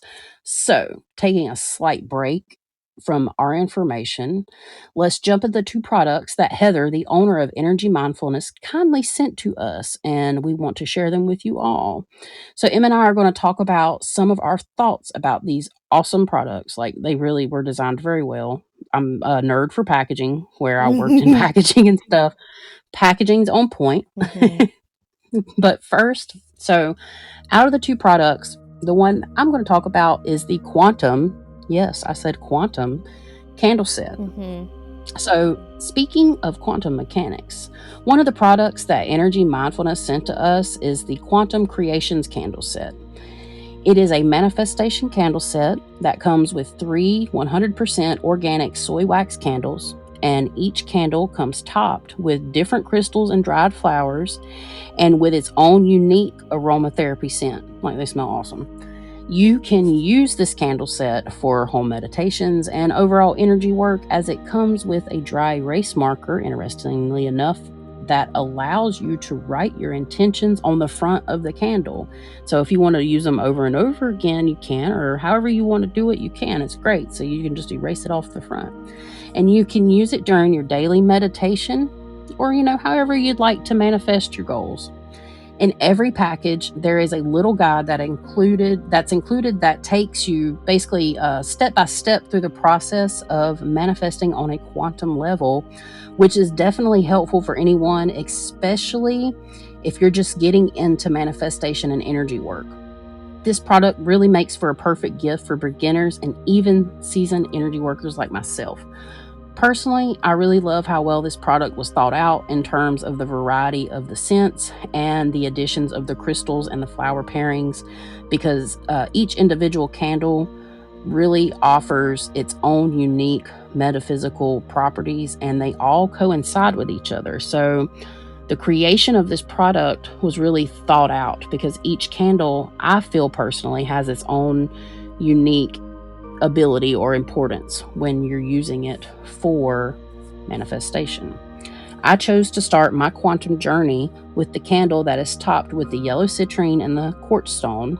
To me, the smell and the ingredients seem to kind of correlate with manifesting energy, literally energy itself. It's like putting energy into the environment or into a project or your goals. And based on the color, it's related to the solar plexus because it's yellow. So that's also, we know that our solar plexus transmutates energy. It's literally called like our second brain, which, we're going to get into that in a little bit. And, that's really what resonated with me the most overall, and really what I needed more of in my life at the moment with all the projects that I have going on. I really, really enjoy the scents of the other two candles as well. One of the candles has a rose scent, which to me indicates it would be best, in my opinion, for manifesting self-love and love in general into your life. The other candle has a fresh eucalyptus and lavender scent, which for me speaks to like spiritual enlightenment and overall well-being. So ultimately, this is what I resonated with the candle set. But the beauty is you can do whatever you feel and what personally resonates with you when working with quantum energy. I appreciate that this product by Energy Mindfulness offers you a way to incorporate a daily routine directly aligned with your intentions into your spiritual practices. And not to forget to mention, each candle has its own unique, lovely scent that truly does fill the room. So, as someone that works with candles and energy manifestation, it really does work. Like, it's one of the most powerful tools that you can do with direct manifestation and even protection and the work that we do. It's 100% approved by me. I love this product. Honestly, I have really enjoyed using this product and would highly recommend it. If you're looking to get into energy manifestation with candles, definitely check out this product. I love it. I like the whole dry erase idea. Like, that is so friggin' brilliant. It really is. Like, this is a small business, and they've really put a lot of work into their product. It's A class. Yeah. Yeah, and Emily, she is going to talk about the sage smudge spray and candle set, which is also really, really cool. So, yes, So this sage spray is for cleansing negative energy, and it's a smudging kit with soy wax candles. That includes 2 soy wax candles. They're about 2.5 ounces each, so they're pretty little, but they're really freaking cute, and I love the lids. And the sage spray, I'm obsessed with. It's 2 ounces. It's got, sage, lavender, other essential oils, witch hazel, like friggin' awesome. And so the overall packaging, I agree. I think it was really well thought out. I love the overall design of the box itself, and I like when you flip open the magnetic lid that it has words of affirmation, which is very important, especially when you want to do manifestation and raising your vibration. You need to do words of affirmation, and you need to be in a positive mindset when you're trying to do manifestation work, because if you do it in a crappy mood, it ain't gonna work. And so if you want to attract abundance and stuff, you need to go at it in a positive fashion. But I also like that all the items are made of glass, because I'm the kind of person who likes to repurpose glass, and I love being able to put crystals and stuff in old candle, like whatever you call them things, just like the candle when it's empty. I love doing that. But I like how this set works very well for cleansing negativity from a space. I've used it for that exact purpose, especially when last night I accidentally when I was channeling the haunting that was going on for Chastity's client, tried to bother me while I was channeling, and because I had sprayed my room with the sage spray, it kept it at bay. And it was kind of funny because I could see it working in the air, like physically working in the air and keeping all the negative things out. And when that entity, I call it a hellhound, don't necessarily know if that's exactly what it was, but it looked like a hellhound, tried to get in my face, but it could only get so far because I used that sage spray.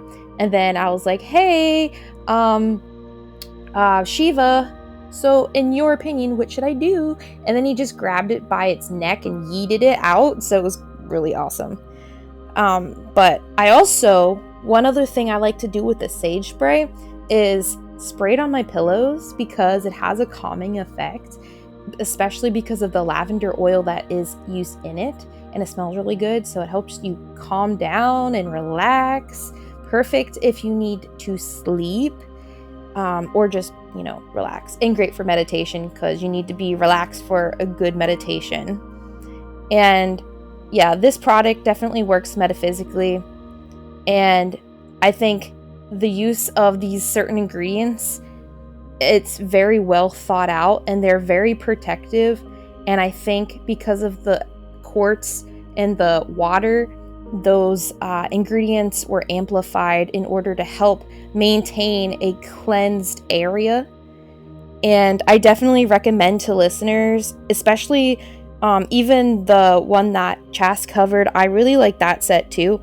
But it's very multifunctional, so you can gift it or keep it, but you can use it for cleansing space, use it for meditation, you can use it for decoration if you want, but you can pretty much use it for anything. And because it's like candles and stuff, you can literally put any intention with it and it'll work. Absolutely. Yeah. And I really enjoy the sage smudge spray. And the fact that it comes with just solid white candles, which is honestly one of the best things you can do in relation to spiritual protection, is a white candle, because it represents purity. The scent is great. The sage spray for both, like, it lingers. It's not just something you spray and it goes away. Hours later, I have caught whiffs of this stuff. So, but it's not strong. It's not overwhelming. It's actually very nice, very fresh. It's made with, natural ingredients. I actually really do like both things. And if you're interested in purchasing any of these items, you can do so on Amazon. And the link will be down below in the description box as well. as links to Energy Mindfulness's social media pages, so you can go check out what they have going on and hear some things that other people have to say about their products. We want to give a huge thanks and shout out to Heather and the Energy Mindfulness team for sending us these super awesome products that we have incorporated into our daily spiritual practices. Thank you so much. And I want to add too, like if you're somebody that can't tolerate smoke from when you smudge like sage and Palo Santo, this is a great alternative for that. Because, you know, my family is kind of like crybabies when it comes to that. And they would always be like, it smells like weed. But like this stuff, it smells really good. So if they complain, they're liars.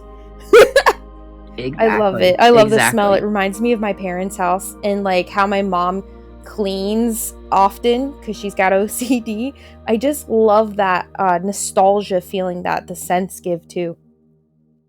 Yeah, absolutely. It's great. I mean, I do. I really do recommend it. I am a fan. Yep. I really want to get my mom the sage spray and candle duo because, like I said, that house needs cleansed and she won't burn the sage. So that sage spray will actually come in handy. Absolutely. That is a good sneaky way to get in on mom. Sorry, Yep, it's mom. gonna be like, oh my god, mom, I got you this like cool air freshener thing. Psych. Well, it is, but I have ulterior motives. Exactly, but they're good ulterior motives. I'll be like, so, hey, I got you this cool scent. Like, everyone will love it. And I just won't tell her. It'll help cleanse the space. Exactly. And, you know, I do want to tell everybody that this really wasn't planned. It kind of just all fell into place to fall into this episode. And so for me, it was meant to be. So, yeah. Thank you so much, Energy Mindfulness. We really Yeah, we are appreciate it. very grateful for that. Thank you. All right, so it's my section of the podcast where I will be talking about chakras and other energy systems of the body. So, our bodies are comprised of multiple energy systems that have their own function and purpose. So, there's chakras, auras, meridians, and nadis. While I'm sure there's more, we're going to stick to the basics because if we didn't, we'd be here for a long time. 5 hours later. Chakras, we're going to start with that. Chakras are energy centers in the body that are said to correspond to different aspects of the physical, emotional, mental, and spiritual self. Technically, the body is made up of more than 7 that are commonly talked about. Most people talk about the 7 main chakras, but actually there's like 8 to 12 out of body chakras plus, you know, some other ones here and there. But the 7 main chakras are located at the base of the spine, and that's where it starts anyway. So I'll talk about the 7 chakras, right? And I'll list them in each one. But each chakra is associated with a different color, element, and emotion. There's also the hands and feet chakras, plus the, like I said before, the 8 to 12 out of body chakras that work with one another and are throughout the body. So, according to the Energy Healing Institute, because this was a really good source because I vibed with what they said and it makes a lot of sense. So, chakras are informed by the energy of the electromagnetic field, like we were talking about. The EMF of the individual is composed of 7 layers of energy affiliated to the 7 major chakras. Each layer vibrates with its own unique resonance, yet interpenetrates the other layers, creating coherence in the subtle energy system. While vastly oversimplified, the chakras are the story of what is manifested in life today. The EMF is the field of expressed creative potential for manifesting and actualizing life. The clearer the aura, the more authentic and coherent the manifestation and actualization of life's experiences. All right. So I wanted to talk about how, you know, each chakra correlates with like the body parts and whatnot. But so the chakras and the EMF can be actively cleared to evolve the physical body, and life experiences energy precedes physicality. When the individual's energy shifts, clears and flows freely, his or her experience follows suit. So the word chakra comes from the Sanskrit word chakra, which means wheel. I was waiting for you to laugh. Okay. Okay. Sorry. Chakras are said to be spinning wheels of energy that are located along the spine. The chakras are said to be energy centers in the body that correspond to different aspects of the mind, body, and spirit. The origin of the chakra system is a matter of some debate. Some believe that it originated in ancient India, while others believe that it originated in Tibet. The earliest known written reference to the chakras is in the Hindu text, I'm gonna butcher this, so I'm sorry, the Brihadaranyaka. Look, this is why Chastity didn't do that part. I'm just kidding. But But the Brihadaranyaka Upanishad, sorry, which dates back to around 800 BCE. However, it is likely that the concept of chakras was already in existence in that time, because technically nothing is really original, and because we are in a collective, energy system, we kind of can draw ideas from other people without even realizing it, because of how the consciousness and how we're all a collective. All right. The chakra system was first introduced to the Western world in the early 20th century by Indian yogis and spiritual teachers. It has since become popular in the New Age movement and has often used in alternative medicine. It's interesting because back when it was introduced, uh, people were really nasty about it. So, well, guess what, guys? Look what's going on now. yeah, and I mean, people kind of still are because it's a subject of controversy. Goes against the norm of what people believe to be our main religion in this country. Yeah, absolutely. So the concept of chakras, and they're just guessing here. Well, they're not guessing, but there's some evidence that it was traced back to the Vedas, a collection of sacred texts from India, and that was to be believed 5,000 years ago, which is bananas. And they contain the earliest known references. The chakras were also mentioned in the Yoga Sutras, a text on yoga philosophy that was written around the 2nd century CE. The Yoga Sutras describe the chakras as energy centers that are located along the spine. The chakras have been a part of Hindu and Buddhist philosophy for centuries, and they are still widely used in these traditions today. And so we're going to get past some of this history stuff, and we're going to get into some of the more like important things. But the chakras are said to be connected to the endocrine system, which is responsible for producing hormones that regulate many bodily functions. When the chakras are balanced, the body is said to be healthy and in harmony. Chakras are said to be open when they are flowing freely and closed when they are blocked. When a chakra is blocked, it can lead to physical, emotional, and spiritual problems. The chakra system is a complex and fascinating concept. It is a system that has been used for centuries to promote health and well being. So now we're going to get into the individual chakras. Yes, yes. And it's interesting because, that makes perfect sense that it's connected because when your hormones are off, it throws off your whole system. Everything. It throws off your chakras Mhm. and your aura, and we'll explain why later. Yep, and even, like, your mood, like, your mood can be can throw off everything too, so that's pretty Mm-hmm. cool to Yep. know. Not cool, but cool to know. Mm-hmm.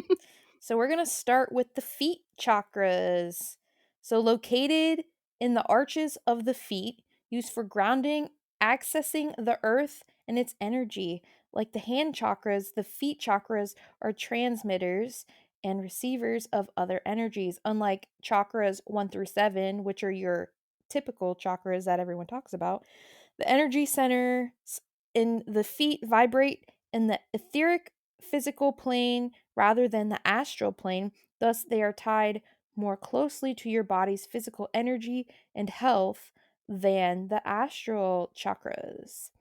And then the hand chakras, located in the center of your palms, energy is expressed outwardly and received inwardly using the hand chakras. Hands on healing uses the hand chakras to sense and deliver healing energy, as with the feet chakra, the energy centers in the hands vibrate in the etheric physical plane. And I feel like that's why when you have people that are mediums and connect to nature, like for me, example, I connect when I'm outside. I can see, like I stated earlier in the episode, I can see things that happened in the past, and I can see thousands of years ago. And it's because the feet and hand chakras kind of like take that energy, and then it's like as that energy goes through your body processes it, and your other chakras process it. We're going to get through the 7 chakras. So here we go. We have the root chakra, right? And it is also called the Muladhara, the sacral chakra, the Svatsithana, the solar plexus chakra, the Manipura, the heart chakra, the Anahata, throat chakra, the Vishuddha, third eye chakra, the Ajna, in some cases, because there's a debate on the sixth chakra or the third eye chakra, but we'll get into that. And then we have the crown chakra, the Sahasrara. That was fun to say, not gonna lie. And then now we're going to get more specifically through each chakra. So, the root chakra is the first of the 7 of the main 7 chakras, and it is located at the base of the spine. It is associated with the color red, the element earth, and the emotion of survival. The root chakra is responsible for our sense of security and well being. When it is balanced, we feel grounded, secure, and connected to the earth. The first chakra sets and regulates the energetic of the physical body for congruence and resonance with earth energy. Integral component, so it's an integral component of the manifestation system, enables emotions, desires, and beliefs to manifest physically. And the first chakra issues are often related to the manifestation of childhood and family beliefs, constructs, and ways of relating to each other and the world. Because if you think about it, when you are a child and you're growing up, that's how you kind of learn your survival skills. It's like you learn that through your parents, your environment that you're around. It's something you learn from an extremely early age.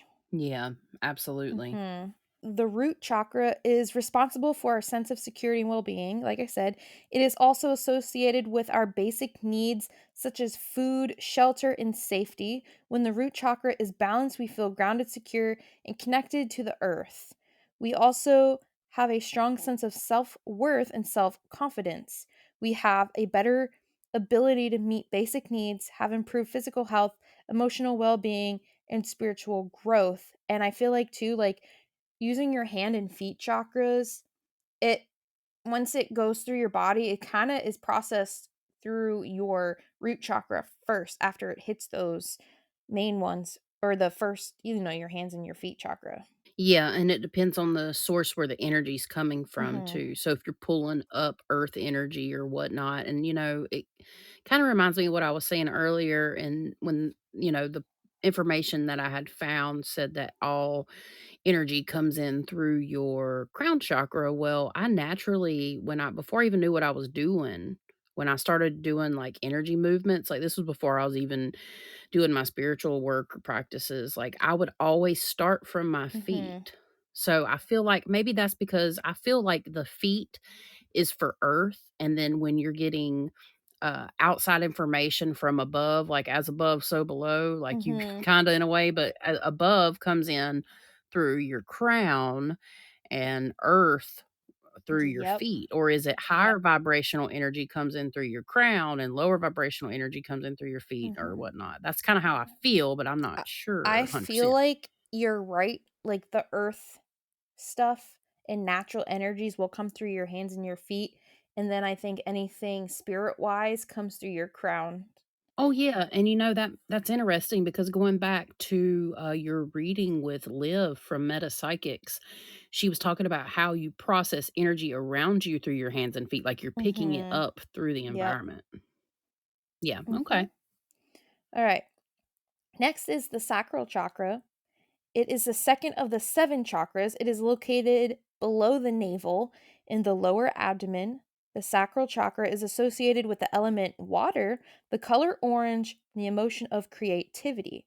The sacral chakra is responsible for our creativity, sexuality, and emotions. When it is balanced, we feel creative, connected to our bodies, and open to new experiences. We have a healthy relationship with our sexuality and feel comfortable expressing our emotions. When it is blocked, we may feel blocked creatively, sexually inhibited, or emotionally numb. We may have difficulty expressing our emotions or may feel like we are not in touch with our bodies. In many systems, the chakra emerges as a distinct energy center at around age 7. The child begins to individuate and experience separate emotions from those within the family system. The second chakra is a key contributor to feelings of overwhelm for those who are energetically sensitive. So that's very interesting. Yeah, for sure. Such individuals often have second chakras that are open too wide, and I feel like I might be an example of that, creating I can I'm creating concur. a tendency to take in the energy of others, concurrently leaking energy from their own energy field. Long term use of the second chakra as a primary vehicle for experiencing and relating to others can lead to physical, emotional, and spiritual maladies. Many people who have issues with maintaining balance in the second chakra have experienced childhood trauma in one form or another. One way of understanding safety is through assessing the quality of energy in a space or environment using the second chakra. As the seat of the emotions, the second chakra is often focused on the emotions of other rather than the emotions of the autonomous self. Learning to discern and release the emotional energy of other frees the individual to more authentically discern his or her own emotions and respond to experiences from this grounded awareness. Yeah. Yeah, super important chakra. Yep. They're all important, but, like, this one has a lot of functions, and this is one of the chakras that I feel are blocked the most. And One of them. I mean, there's a lot of them, but it's the one you hear about a lot being blocked the most based on your experiences, especially traumatic experiences around certain things that you could think of related to sexuality. We'll just leave it at yeah, that. well, if, yeah, exactly. You said it. And I think, and if you noticed, it starts around age 7, which for me, my problems kind of started around there, like around that time. Yeah, and, like, with you and the reproductive system and all that kinda stuff, interestingly enough, like, with the Biopulsar, machine that I used, she said that when she's doing aura readings, that people that have had hysterectomies, it'll oftentimes the machine will be gray in that And you know area. what's really interesting too, and I'll explain why this is. Um, so orange and the aura can mean creativity, but it can also mean problems with your reproductive organs. And because that Interesting. chakra is also orange, there is absolutely a correlation because my aura was orange for a long time. Yeah, and it's so interesting that you brought that up because going back to again the biopulsar reading on my chakra picture, it was all yellow and orange, like, a lot of other people's, like, if you're really hydrated, for example, your aura would be all, like, aqua blue, plus it shows that you're very aligned, and other people's was very, very colorful. My aura was, like, all yellow and orange, and at the top, it literally had indigo and aqua and white shooting out the top of my head because I was connecting, and then it even had little white spheres, which ultimately they teach that these little white spheres in your aura are like your guides because white is like a very high spiritual awareness. But I also had gray where my pain was, and I had a little bit of green in my heart area, but I was having some type of respiratory issue. It showed gray there and everything, but my aura was mostly at that time orange and yellow. I just found it fascinating. I wonder, like, for the areas that show gray, because that's a problem area, if your aura would show that. I think it would. Yeah, that's so according to the machine, gray basically means like not enough energy, blocked energy, stagnant energy, health problems, like and see the night before I had the biopulsar reading, this was up in Connecticut when I went to meet Annabelle too, so you gotta think about it like this. I was in that hotel in Virginia, where the Civil War Museum was next door, and I was actually sleeping on a battleground, I didn't know it, and I saw that energy in the hotel room, plus I was, like, being spiritually attacked by this thing the whole freaking time I was there, and its energy was orange, solid orange, and, the because I saw a room, and there was one entity standing in the middle that was a little bit bigger and, like, solid orange, and then the entities around it was a room full of hundreds of people, like, this was still before I realized that we were sleeping on battlegrounds, they were all gray. And then I get my biopulsar reading, and that's Because what you're happened. absorbing the energy around you. Yeah, and, you know, I've resonated with the positive side of it, but I cannot deny that, yeah, it was very interesting, so that's why I want one of the Me machines, first too. of all. It's a lot of No. money, like, I'm gonna have to start hooking on Guys, you better charity start to get listening to our one. podcast. Yeah, we really wanna offer this to you, No, but but seriously. anyways. Yeah, for real. But yeah, I just found that to be interesting and a good point to Well, bring if that you up. also think about it too, when you absorb negative energies, it can create illnesses, so mhm. Absolutely. Absolutely. But anyway, so moving on to the solar plexus chakra. So, this chakra is the third of the seven main chakras located in the upper abdomen, just below the rib cage. It is associated with the color yellow, the element fire, the emotion of power, and the body part of the digestive system. The solar plexus chakra is responsible for our sense of self esteem, personal power, and will. When it is balanced, we feel confident in control of our lives and able to take action. We are also able to set boundaries and say no to others. And I want to just point this out. Think about it this way. So, it has to do with our will, right? If you notice, a lot of entities like to try to come in through your solar plexus. So, when you see a possession, which it's not something that everyone's going to see, but you ever notice when they bend over in pain and they're holding their stomach? It's because of the Yes. entry point is the solar plexus, and it also has to do with when they attack that, it has to do with the will and them being able to manipulate that. So that's how they kind of possess people and influence people. They use that solar plexus chakra to do it.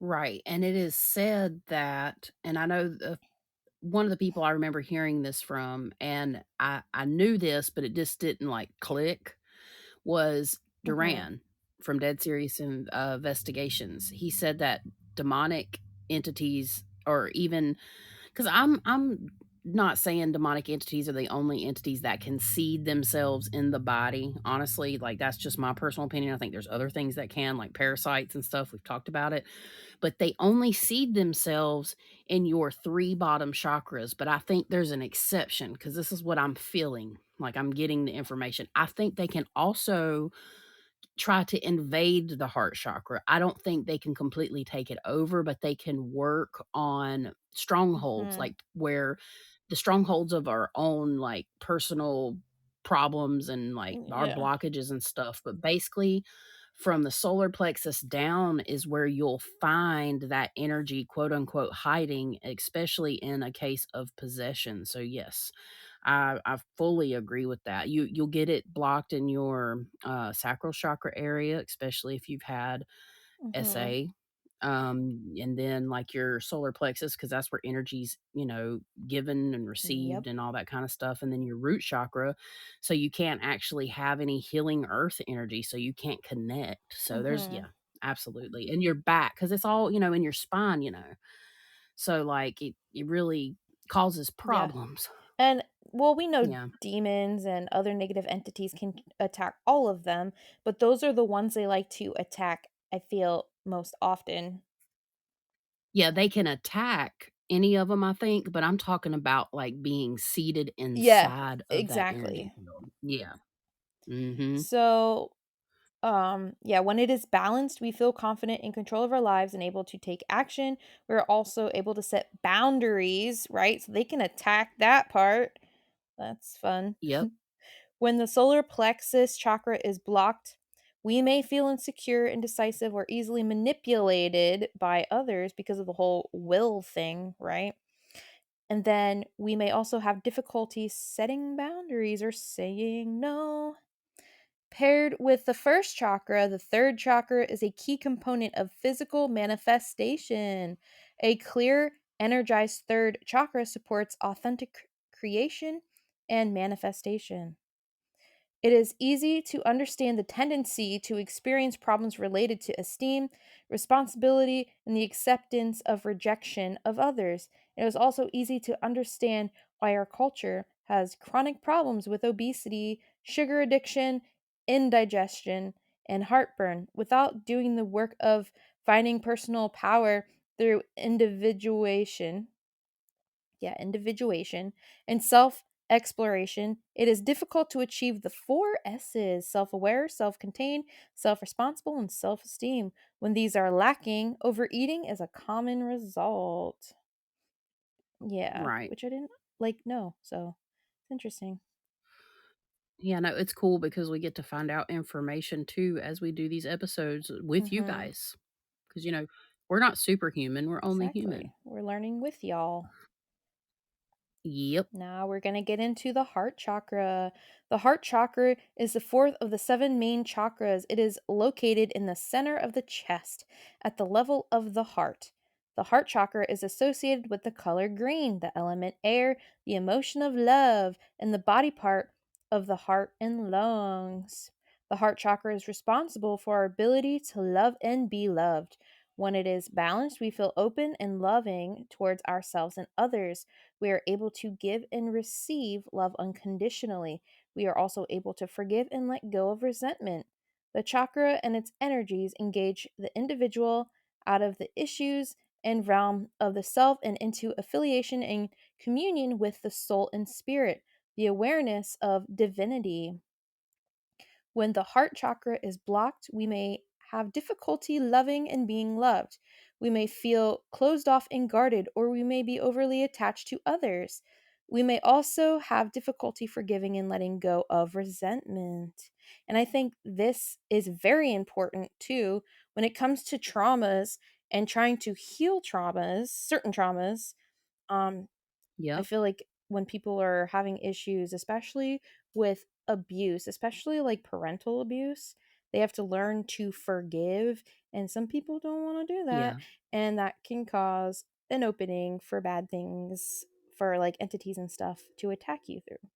It, yep. And it can cause a place like this. It goes back to the Hmm. strongholds of like that's what they're I refer to them as in spiritual attack experiences. Like they're able to actually, in a way, hide in these they're broken places, but they're also like walls, stronghold Mhm. walls. It's really interesting. Yeah. I would like to add Yeah. something to that. First, just commonly known thing, and then I would like to add in something spirit showed me that I find very interesting that I would like to share with everybody. Because I'm not sure if I've shared this yet publicly, but first and foremost, the heart chakra is the center, literally the center of the seven main chakras. So the heart chakra is where the, earthly grounded, well, hopefully grounded chakras meet the higher chakras. So the throat and the third eye and the crown are more, geared towards the ethereal, towards, higher consciousness and awareness. And then again, the lower is related to earthly things, right? So it meets in the middle. So this is where you balance both of those things. And that's like kind of the key. So during one of the meditation practices I've learned that I like to do is where you take silver earth energy and you take the golden sparkly heavenly energy and you meet them in the middle around your heart chakra and like pull all that in together, and it really creates this nice balance like place for, like your temple basically. Okay. So one of the references that spirit gave me, and to a person that practices certain religions, this will probably be complete blasphemy, but honestly, this makes a lot of sense to me. So, in Christianity, we are taught to, have Christ in our heart. Like if that's a religion that you've, practiced or know of. That's a big thing, is about having Christ's love in your heart chakra. When you think of the cross and you see Christ on the cross, where's the center of the cross The at? heart. His heart. Yeah. So, like, all of the Christ light and love and all that kind of stuff, I think is associated and very much centered on our hearts, aka our heart chakras, because this is something I have, I resonate with Christ energy, of course. Like I had that experience when I was 12 years old after I decided when I was going to church that I wanted him, to be saved basically. And that's when I had my first astral experience. So I have no shame to admit any of that. I work with Jesus to help people. But I do have, this is where I have my issue is like, how can chakras not be real? And how can they be blasphemy? Because, and it's basically, honestly, I think it just comes from where they come from because it's a false god. It's considered demonic, that type of thing. That's just really what it boils down to. But even in the people that do deliverance, and when they're delivering people from evil spirits and certain types of Christian practices, they literally touch their stomach areas, they touch their womb, they touch their heart, and they push these entities up out of their throat, like out of their body. I just find it very interesting. It's a very interesting correlation, and I think they both honestly go hand in hand. So people can sit here and say, "No, that's wrong." I mean, I don't know. Maybe there'll be some people that are full-fledged practicing Christians, and I would like an opinion on that as to why, outside of the fact that this belief and practice comes from a place that is not of Jesus, but why is there so many correlations to the heart chakra, the heart center, and Christ? There is so many correlations to that. So I just wanted to briefly state that, Mhm. and something that spirit showed me. I have a little more information on it, but I don't want to take up too much time. But just guys, think about Mhm. that, okay? Also, like with what you said about it coming up out like through the throat, a lot of times it comes out of their mouths. So like if you notice during a deliverance, their mouths are open and they're coughing and they're doing all that stuff and Hmm. the entity is coming out of their mouth. Also, I've had an experience on the astral realm where I was being attacked by these goblin looking things, and this was like during my peak haunting thing. They turned into smoke and went down my mouth, down my throat, Yeah. and affected my stomach area, solar plexus, eh. Ah, ah, ah. And then I Yeah. threw it back up, which, that's good because I got that out. But it Right. And this happened before you ever knew anything about this. correct. I didn't know anything about Yeah. chakras. Yep. And how that process of deliverance Mhm. works. Because I'm a believer in For sure. deliverance. 100%. And also too, like I've had experiences where so when I finally let go of my pain and my strongholds in my heart, it felt like literally this big, and I've said this before, but this big nasty breath just come up out of my mouth. It was literally like pulling a scab off of my heart, and it hurt, but it felt so good. And I had this, it's just like this breath that come out of me that was even stinky and just heavy. And when I let go of that, it was a pivot point in my life where things started to change for me spiritually. This was during my like big awakening moment and everything. So I just wanted to say that too in reference to what we're talking about. So that guys, I know this sounds, some of this for some people may sound far fetched and hard to believe, but I'm here to tell you from my experience and from things I've seen with my own eyeballs and seen with my own eyeballs on, the YouTube and all that kind of stuff, like, and just experienced people having possession. The shit is real. Mhm. Spirits really, really do. They have, because their energy, going back to what we're talking about here, their literal energy that exists at a subatomic level that has the ability to attach and hide within your body, which would theoretically be within your structure of your body, your systems, your atoms, so they impart to themselves. Like when you think about it, like spirit showing me like some type of infection almost. Like, and they literally do that. They literally cause infections and sickness and illness, which can then corrupt your atoms and cause like I'll go even as far as say is like Mhm. cancer. It's like a parasite. Exactly. It is like a parasite. So, I mean, like this is what we're talking about here. Like this is one of the most important things I think I can say throughout the whole episode. Like we've talked about a lot of interesting things in my personal opinion. I hope y'all have enjoyed it. But for real, if y'all going to listen to me at any point in this fucking episode, please listen to me now. Like it really, really does happen to people. Happens to a whole lot more people than you think. It's just you're not going to see it mainstream. You're not going to hear about it on certain places because they don't want to talk about negativity because either A, they think it's going to lower their vibration and they're too scared to go there, or B, they don't think it exists and everything's just happy. And yes, light and dark does have to exist for us to be able to learn. Abso-fucking-lutely. But look, when you play with the dark, you stay with the dark. Mte? Mte. All right. Throat chakra. So the throat chakra is the fifth of the seven main chakras. It is located in the throat near your thyroid gland. The throat chakra is associated with the color blue, the element ether, the emotion of communication, and the body part of the throat and neck. The throat chakra is responsible for our ability to communicate effectively, both verbally and non verbally and telepathically.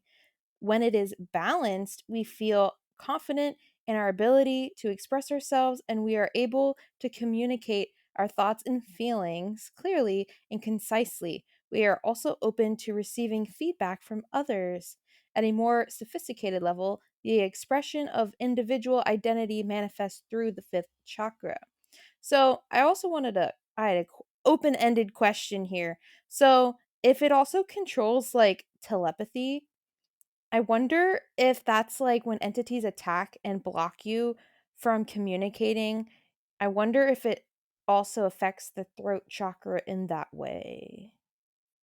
Absolutely, because going back to like you know, points of people manifesting. So what's manifesting? We don't mean manifesting like quantum creation candle manifesting. We mean like the energy that is stored. If you want to go back to the possession part, the energy that's stored in their body, which is the entity, they take over, they step forward. The person steps back, they step forward. And sometimes it's just to a small enough degree to where they take over, they give you these thoughts, and you just say things without even thinking about them that are kind of awful or, Mm-hmm. against things. You Yeah, know it's what I'm like the saying? influence part. Yeah, and not only in your thoughts, it'll come out your throat chakra. So or come out of your throat, which is related to your throat chakra. So I think, yeah, absolutely. That's just one Mm-hmm. example. The fifth chakra often contains rules and catchphrases that trigger belief systems about self, behavior, appropriateness, which I have none, etc. In other words, Sorry. In other words, the fifth chakra is often awash in a sea of shoulds. Clearing these rules offer opportunities for alignment with self, true self expression, and freedom from restricting beliefs and boundaries. The pivotal role the fifth chakra plays in creating life's experiences is awe inspiring and important for individuals to understand. Thoughts and beliefs are an individual's personal truth and what will manifest in their experience, physicality, emotionally, mentally, and spiritually. It's inspiring to realize that revising one's personal truth, thoughts, and beliefs evolves experience and directly impacts health and well being. So it's kind of like if you have something on your mind and you internalize it, that can manifest physically into physical or mental ailments. Absolutely. Goes right back in full circle to what we were talking about earlier with thoughts being in our, projecting out because they're energy and they project out through our personal magnetic field into somebody else's magnetic field. Mhm. When the Yep. throat chakra is blocked, we may have difficulty expressing ourselves either verbally or non verbally, or in cases, telepathically. We may feel like we cannot speak up for ourselves or that our words are not being heard. We may also be more likely to hold back our true feelings, which can lead to resentment and frustration, among with, medical things.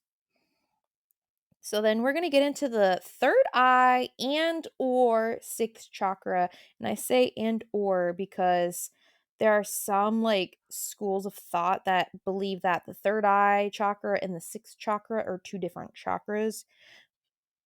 But Interesting. the main seven, like school of thought that developed the main seven, includes the third eye as the sixth chakra. So Right. So, depending on the school of thought or resources used, the sixth chakra isn't always considered the third eye chakra. However, it does work with your third eye, which is probably why, a lot of the time they just consider it the third eye chakra. Located at the center of the head, the sixth chakra is used to bind up energy and create thought forms or mental constructs and beliefs. Thought forms are the psychic embodiments of physical experience. They are the foundation of beliefs that hold energy and inform physical experience. These mental constructs are paired with emotional energy and are stored throughout the chakras and the electromagnetic field. Using chakra clearing tools to release emotional energy and thought forms clears space and creates openings for evolved and expanded relationships with self and others. Chastity, when you help your clients and you can astral project to their houses or you just do visualization work with the candle work, you're using your third eye chakra. Absolutely. Mm-hmm. Yep, I 100% agree. It is my favorite chakra between that and the crown, and in my, biopulsar technology reading, that was my highest score because it actually scores it based on, like, some system it has set in place, and that one was, like, 100, like, nobody really ever gets to 100. I think this one for me was 72 or 78, maybe I think it was 78, which is actually above average. So, and that was my most in tune, actually possibly overactive chakra. Mm-hmm. So that makes a lot of Yep. sense. My lower ones, they were actually fairly low. And I think it had a lot to do with me being drained and still trying to work out my own stuff, my own personal things. But I was extremely tired and drained from the trip, the drive, and all that kind of stuff. But my third eye and my crown was on point. Like I had radiant light beaming out of my head. I was so surprised. Anyways, all right. But yeah, that's cool. So the resource that I use for this information, so they're saying the third eye is not the sixth chakra. The third eye is a separate chakra that is used for receiving or experiencing psychic and spiritual energy. The sixth chakra engages the third eye to discern and create meaning based on what is perceived as either psychic or spiritual energy. All right. And then the sixth chakra is the template for the mind. The sixth chakra does not house an individual's thoughts, these are generated by the mind. However, the mind's thoughts are organically conceived from the information and awareness that the individual has framed as true, the substance of his or her beliefs. The outpicturing of an individual's knowledge and beliefs are energetically held in the sixth chakra, governing thought and subsequent action. When an individual changes or evolves his or her beliefs and knowledge, the sixth chakra resonates at this new level or frequency. What most people consider to be the third eye chakra is they consider it to be the sixth of the seven chakras. It is located, again, I'm just rereading parts of this because it's somewhat different but somewhat the same. So if it seems repetitive, that's on purpose. But it's located in the center of the forehead between the eyebrows. The third eye chakra is associated with the color indigo, the element light, the emotion of intuition, and the body part of the pituitary gland. The third eye chakra is responsible for our ability to see beyond the physical world. When it is balanced, we are able to see the truth both within ourselves and in the world around us. We are also able to connect with our own intuition and to use it to guide us in our lives. When the third eye chakra is blocked, we may have difficulty seeing the truth. We may be more likely to believe lies and illusions. We may also have difficulty connecting with our intuition and using it to guide us in our lives. So, that is the sixth chakra and or the third eye chakra. Absolutely. And it is a very valuable chakra in our line Mm-hmm. of work. Ha ha, It for real. is. N- Mm-hmm. Obviously. Yeah, it's definitely I think it's part of where your discernment lies. I don't know, it's hard to say. I mean, it's absolutely part of where your discernment lies, but also I think your discernment, is the ability to tell like the truth from an illusion Mm-hmm. basically. I think it also resides within Yep. your heart. I know that sounds weird, but that's what just It came literally to me came to too. me. So interesting. So Yeah. spirit's validating for both of us then. So your discernment is definitely tied with, actually be tied with all of your chakras in a way, like your in general sixth Mm-hmm. scent, and maybe that's what having the natural sixth scent is. Like where makes me wonder though, question, where would our like primal instincts reside if it was closely related with Root chakras? root Would it chakra. be root? That's what I was It's the thinking root too. chakra. So it's like you said, I feel like depending on the type of energy, it will correlate to a specific chakra. So if it is like a survival instinct thing, it might be, you know, registered through the root chakra, especially if it's like a life threatening situation. And let's say you got kidnapped or something, or you could be in a situation like Silent Echoes in last episode or two episodes ago where she was in that situation, Yeah, like her primal instincts told her that this was gonna, like, a certain thing was gonna happen, and she was able to get away. exactly. Mm-hmm. But then you also have the third eye thing where you could have energy from a negative entity that might not be able to be perceived through like the more earthly chakras. So that third eye chakra will be able to see an illusion versus something that's real. Yes.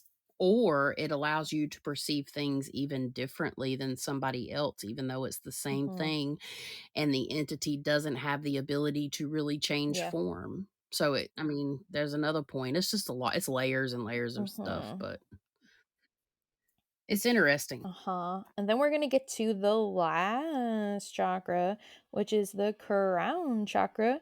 And it is the seventh and the highest chakra. It is located at the top of the head above the crown of your head. The crown chakra is associated with the color white, the element light, the emotion of bliss, and the body part of the brain. And just, quick little it just made me remember in psychology where we got the hierarchy of needs, right? And the whole self-actualization part, which is like at the top of the pyramid, and the feeling of bliss, it just made me go back to that because it's like once you get all your needs met or all your chakras met, right? You'll have that state of self actualization or bliss, right? Yeah, that's an interesting comparison. And I think a lot, it's interesting because, you can do that with a lot of things, and it all comes down to what perspective and situation. And it really all, to me, ties back into that universal Mm-hmm. oneness. And it's all about how you perceive and look at things, Mm-hmm.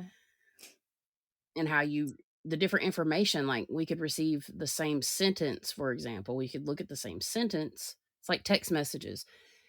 Somebody could mean one thing in a text message, but you read it the wrong way and you're ready to cuss them out, but they're like, I didn't mean it that way because it's a fucking text Mm-hmm. message. Yep. But also, I feel like too, with the hierarchy of needs, it does correlate to the chakras though, because if you think about it, the root chakra has to do with your basic needs like shelter and the primitive stuff, food. And Right. then as you go up, I feel like it's very, and like when you're missing a specific thing, right? Then that specific chakra is blocked too. Yeah, exactly. I understand what you're saying. Makes you wonder if they based it off of that ideology. Maybe. We're seeing Mm. some core Bill, Bill, Bill, Bill, Bill, Bill. Bill. No. We're seeing some correlations here, everyone. Yes, Hmm. yes. So, located at the top of the head, one aspect of the seventh chakra is bliss consciousness, a state achieved through meditation. However, seventh chakra energy is larger than bliss consciousness. The three-part cycle of create, sustain, and destroy is accessed and engaged using this chakra, and it also just really made me think about like some of the gods and deities. So like for example, there's the duality thing, right? You have creation and destroying. Well, a good example of that is Shiva. He is the Hindu deity of creation and destruction. Mhm. Right. And there are many deities that are like that. Absolutely, which also is related to transformation. Mhm. And the Yep. phoenix. And then the seventh chakra is the gateway to the divine, and bliss consciousness is only a small aspect of the divine. When accessing the seventh chakra and expanding beyond bliss consciousness, it is possible to perceive and experience the connection to all that is. The seventh chakra is engaged when channeling, a method for collaborating with another being or energy using the frequency of the color white or silver. The seventh chakra is the energy of consciousness. The lower energy of the seventh chakra resonates with reverence and attention to human experience. The higher energy fosters communion and affiliation with divinity, the God within all that is. The higher energy is evolved through meditation, the spiritual meaning gleaned from human experiences, deep communion. The lower energy evolves through experience, understanding, mental and physical integration or alignment through practice and experience, enlightenment, evolution of consciousness, occurs. When experienced within the context of a physical or mental illness, spontaneous or miraculous or gradual or organic healing can be a result. Seventh, chakra energy that is grounded through the lower six chakras is a powerful force for healing and conscious evolution.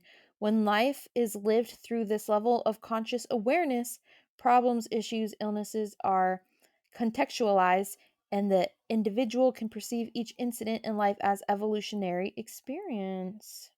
When the crown chakra is blocked, we may feel disconnected from the divine.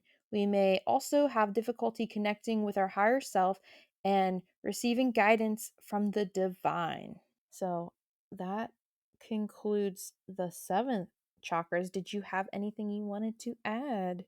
Um, I think ultimately, a lot of times, like, you can feel when your chakras are blocked too.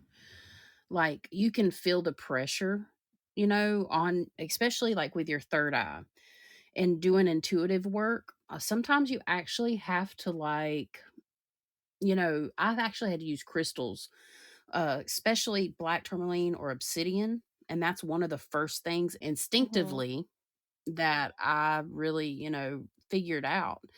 And when I put a stone on my third eye chakra for the first time, it actually was painful. And you really can be in tune with your chakras. Like, I know you're going to talk more about this, but honestly, you really can feel your chakras if you can feel energy in at all in general. With practice, you can actually feel Mm-hmm. them. Honestly, you can. And they're such a great tool. The importance of knowing about this information and doing any type of spiritual work, whether it's for personal benefit or, public, I guess you could say, benefit, it's super important to learn about these areas of energy overall. I think I just want to reiterate how important it is. I know you have a little bit more to talk about, so I don't want to Mm-hmm. jump ahead. So I think that's all I have to say So, currently. speaking of opening your chakras, because I mean, if I feel a lot of times when I feel pressure, it's my head. So, I'll feel it in my third eye, my crown chakra. And a lot of times I will also feel it in like my sacral and solar plexus chakras. So, I know those sometimes have to be worked and opened. So, Absolutely. Yeah. And, just overworking your intuitive abilities can cause problems. And, we talk a lot about blocked chakras, but we also have hyperactive mhm. chakras. So, like, you can have an overactive chakra. For example, if your chakra is blocked, then think of it as spinning Yep. wheels of energy. If it's blocked, then it's like a rusty wheel. And if it's overactive, then it can be Yep, that's chaotic. me. It Yeah, and it can be chaotic. And if you think about it in comparison to what we were talking about earlier, about how waves of sound and frequency can make pretty patterns out of water or sand, but if the frequency is chaotic, then it can create like not a very symmetrical geometrical image or pattern. So think about it that way as well when it comes to a blocked or overactive chakra. Speaking of spinning wheels, so I'm going to get into how to open your chakras quickly, like, briefly. But one thing I use as a technique to open chakras is I'll have a person visualizing a spinning wheel. So, what I'll do first is I'll hold a pendulum over the person, and I'll go up and down their chakras to see like how the crystal responds, and if it doesn't move, to me it's blocked. And so for them to unblock it, I will say, okay, so let's say it is your root chakra. I'll be like, now picture a red ball or wheel and start spinning it clockwise. And with the mental work going on, it actually opens up their chakra. Right. And you're talking about with crystals, correct, Um, too? I only have used the pendulum to locate, but I just started Okay. using crystals, but I don't have to. Gotcha. Yeah, I was just curious if you meant like with the crystal energy, you were Hmm. unblocking it, or with just the pendulum. That makes sense because it's all about Yep. releasing pent up stuff. I know that I have done work on a friend where I got corresponding stones and put them on her chakras. I didn't make her lay on her belly, I made her lay on her back, and I took my big quartz crystal and I manually started spinning it to clear the energy out so it would get it unblocked and moved with the crystals, and like did a lot of hand motions, with that up her body. So I did it from her root chakra up and ended up I know this sounds really weird, but I could legitimately feel it. And she had her eyes closed. And I was asking her during the time, I was like, can you feel this? Can you feel that? And she could. She had her eyes closed. And when I got up to the top of her head, it was like I had instinct. I just knew that I needed to grab onto that energy I was pushing up, and I literally felt like a tube. I know it sounds really weird. A tube in my hand, and I pulled it out. It literally felt like it was 3 foot long. And she was laying on her back, and she actually like responded to it with her eyes closed. I wasn't saying a word. This was the first time I ever done it for somebody else. And like I pulled a 3 foot long energy tube out of her, and she was like, she responded and even like kind of sat up a little bit from a laying down position. So, guys, again, chakras are real. Mhm. It's real. I promise. And I mean, you have like specific doctors in other countries and stuff that do and use practices of energy healing to help cleanse chakras and stuff. Like they have full medical practices for this. Mhm. Yeah. And of Yep. course, Reiki and stuff like that. So, but yeah, I mean, it's part of it is more common now here in Yep. America than ever before. It's just not as accepted as other places. So, another thing you can do to open your chakras, you can do yoga, meditation, mantras, crystals, like we said, energy healing, and aromatherapy. And it's a good way to do something like to cleanse the chakras too, because it's not invasive and you do get some benefits. So benefits include like improved physical health, emotional well-being, spiritual growth, increased intuition, greater creativity, and enhanced self-awareness. Hey there, curiosity connoisseurs! Are you intrigued by all things strange, weird, and unusual, but too embarrassed to talk with your friends and family about it? Well, we're your family now. Join me, chronically curious Katie, And me, combat veteran Chris, as we don our tinfoil hats and question everything. from crazy mysteries, out of this world conspiracies, and the unbelievable happenings all around us. Let's try to stay sane as we laugh and explore together through our podcast, Stop Thinking with Your Butt. Wherever you like to listen. Hello, I'm Rebecca Rosewood, and I'm here to help you keep your curses hexy and your hexes sexy in this snarky, true crime and paranormal podcast. If you like a little personality with your true crime and a little scare with some flair, Thrice Cursed is the podcast for you. Thrice Cursed will be coming to you anywhere you listen to podcasts in October.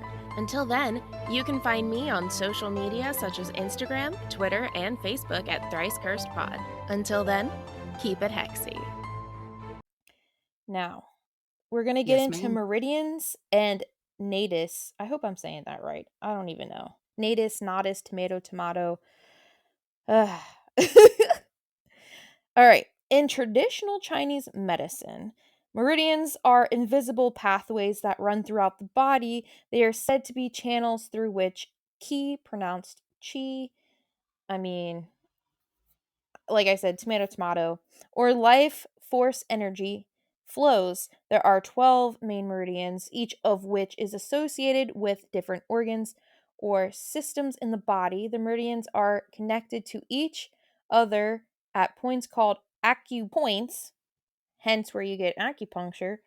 And then you have acupoints can be stimulated using acupuncture, acupressure, or moxibustion to promote. What? Hey, Moxie be bustin'. moxibustin. Moxibustion. I could be saying that wrong. It's okay. I couldn't do Please it at correct me, all. So guys. you're doing fine. You're doing It's fine. fine It's to promote the fine. flow of chi and improve health. In Indian philosophy, nadis are similar to meridians. They are said to be channels through which prana or life force energy flows. There is said to be thousands of nadis in the body, but the most important ones are the three main nadis: Shishumna, Ida, and Pingala. Meridians and nadis are thought to be connected to each other. They are said to form a network of energy pathways that circulate through the body. This network of energy pathways is essential for maintaining health and well being. Meridians are also believed to be associated with emotions. For example, the heart meridian is associated with joy, the liver meridian is associated with anger, and the spleen meridian is associated with worry. And then the 12 meridians, I'm just going to say what they are. I'm not going to get into on each one. But so we have the heart meridian, the lung meridian, the stomach meridian, the kidney meridian, the large intestine meridian, the small intestine meridian, the liver meridian, the bladder meridian, the gallbladder meridian, the spleen meridian, the pericardium meridian, and the triple warmer meridian. And then nadis. There are 72,000 nadis in the Hindu and Buddhist traditions.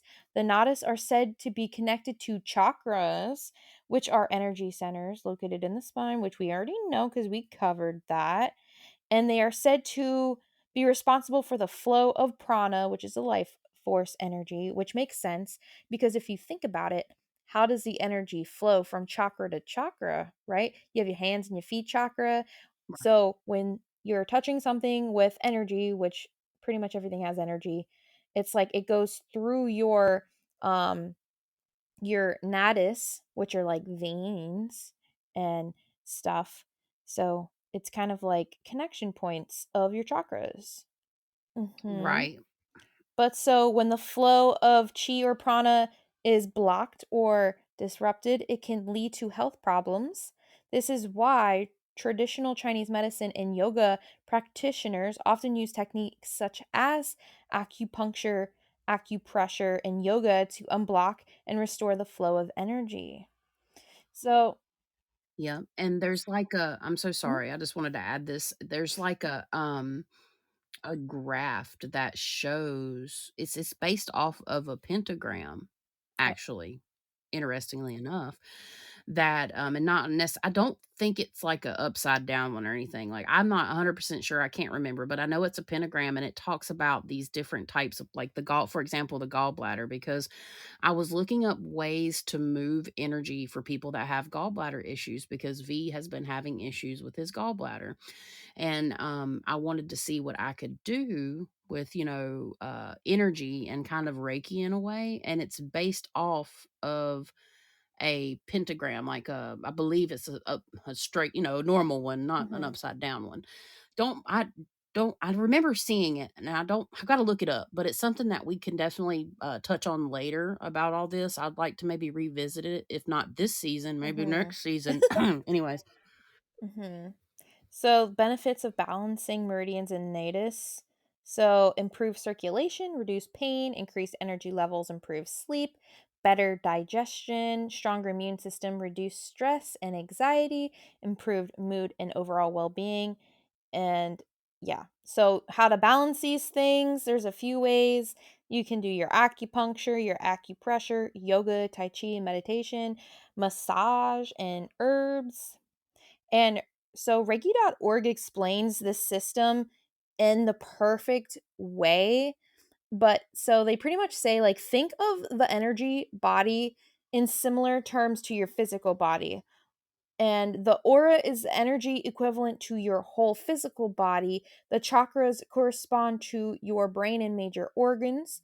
And the meridians and nadis are similar to your veins and arteries, but instead of blood, they carry energy all over your body.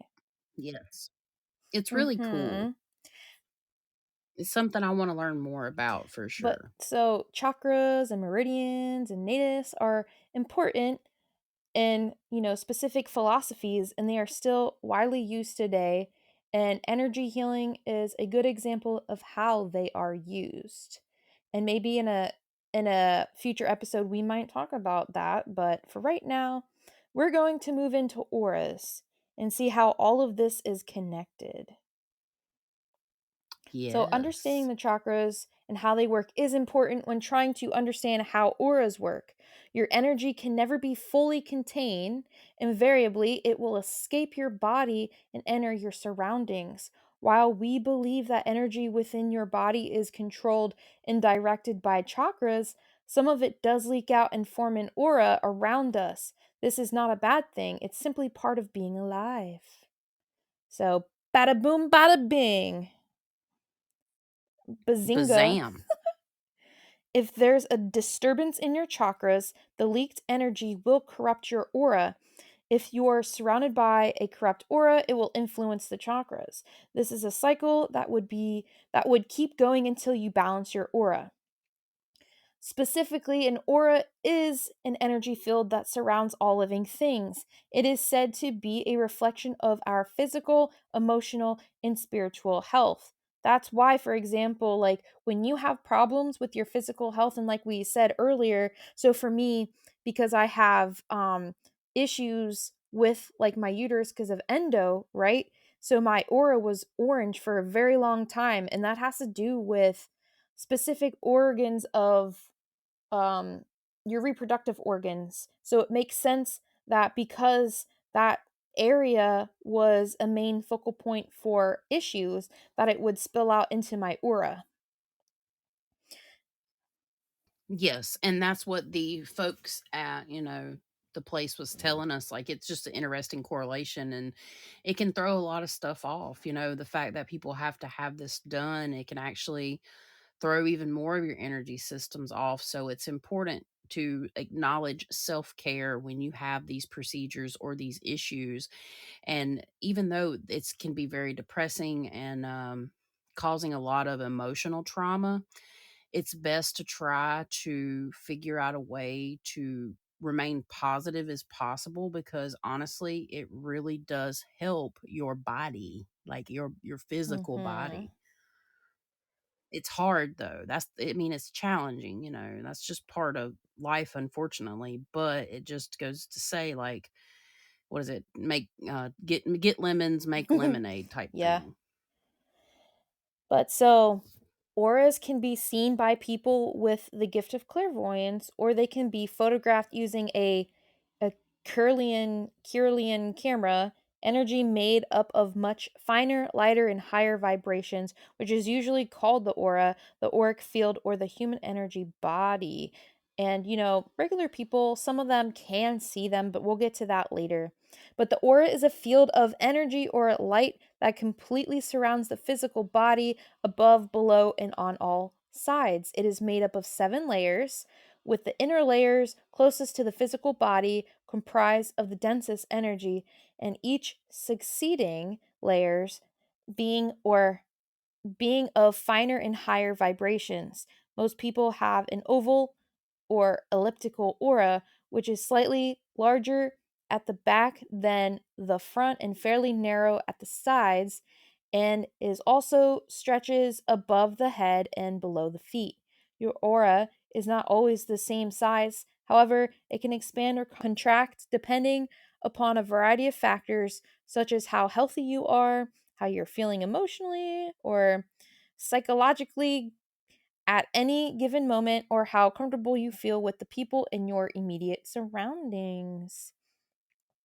The aura is spiritual energy or life force, which is present around each of us from birth and before birth as the fetus develops until around the time of our death. Usually, just before death, only a narrow band of spiritual energy remains, linking all the chakras in the center of the body, and shortly after physical death, no aura can be detected because a life force no longer exists. In a living person, the outer edges and the individual layers of the aura can be detected using dowsing rods or a pendulum, and they can also be sensed with the hands. The densest layers nearest to the body can also be seen with the naked eye by most people with a little practice, and some very psychic people can see the whole energy body quite clearly. Painters over the centuries have depicted the aura around the heads of angels, saints, and prophets as bright golden halos, indicating their pure and spiritual energy, which I did not know. Yeah. Yeah, you can see it in a lot of historical things, like, I've seen something about that, and it Mhm. makes sense. So, Yeah. yes, chakras and auras work together to create a balanced and healthy energy system. When our chakras are open and flowing, our auras are bright and vibrant. However, when our chakras are blocked or unbalanced, our auras can become dull and lifeless. Auras are said to be made of of 7 layers, each of which corresponds to a different chakra.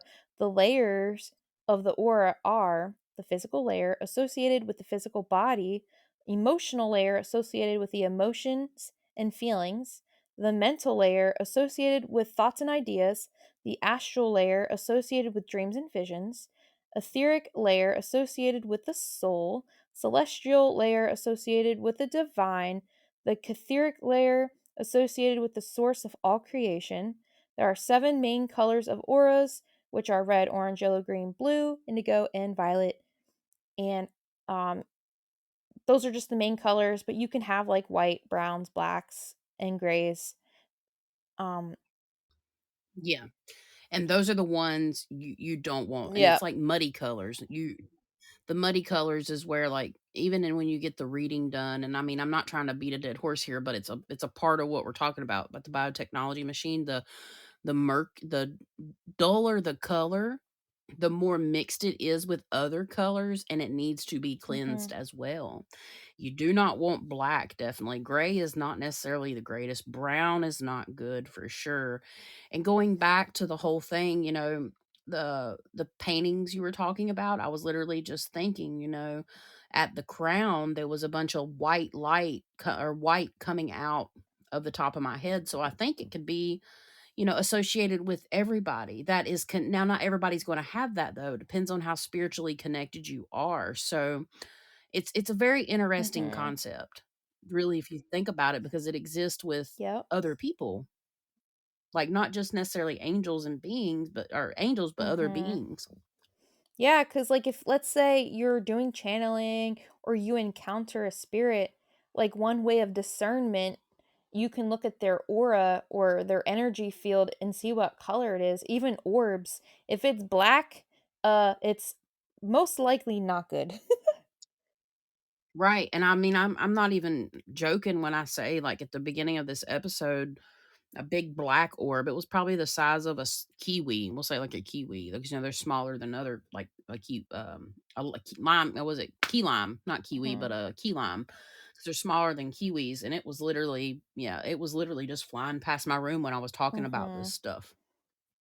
I mean, that is not good at all. Yeah. And so now we're going to get into the colors real quick. Red is associated with physical energy, passion, and anger. Orange is associated with creativity, joy, and enthusiasm. And these are all the emotional things. So this doesn't even count the physical ailments that could be represented. We're just doing the basics here. Yeah, and on the Yeah. positive spectrum, not the negative spectrum, Yes. just for now. Um, Yellow is associated with intellect, communication, and happiness. Green is associated with healing, growth, and harmony. Blue is associated with peace, tranquility, and spirituality. Indigo is associated with intuition, wisdom, and compassion. Violet is associated with transformation, enlightenment, and spiritual connection. The colors of our auras can change depending on our mood, our health, and or our environment. So, if we're feeling stressed or angry, our aura may become redder. If we're feeling happy or peaceful, our aura may become brighter. and more vibrant. And if you want to quickly know how to see auras, because a lot of people like to know, how do I see auras? Not everyone can see them, so don't be disappointed if you can't. It is a gift that some people are just born with, while others must develop through practice. There are a few different ways that you can see them, but one way is simply relax and focus on the person's energy field. With practice, you may be able to see a faint glow around their body, and it's always good to do it like if they're standing in front of like a white background.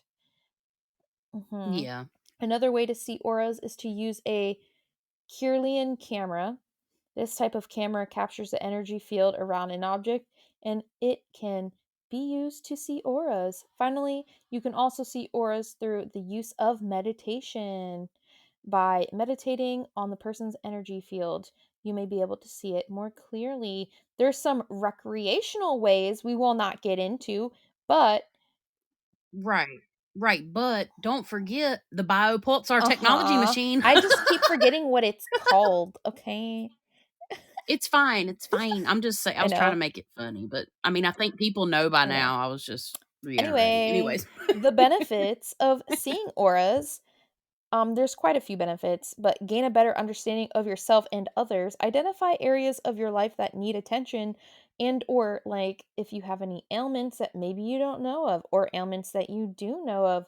Hey, it could probably see it with that machine that Chastity likes to bring up a lot. Anyway, Biopulsar yeah, exactly. technology. Make better decisions about your health and well being and connect with your spiritual side. Yes, girl. Okay. I see them, but they're not normally full color. I haven't tried to even Mm-hmm. develop that because I see colors in my visions when dealing with certain things and the color of the space that things are in. So I do see them and that's in visions. Now, as far as like my eyeballs, not my third eye, but my eyeballs, I see them around trees. I see them around people. I see that layer, that initial layer of energy. And generally it's like how can I say this?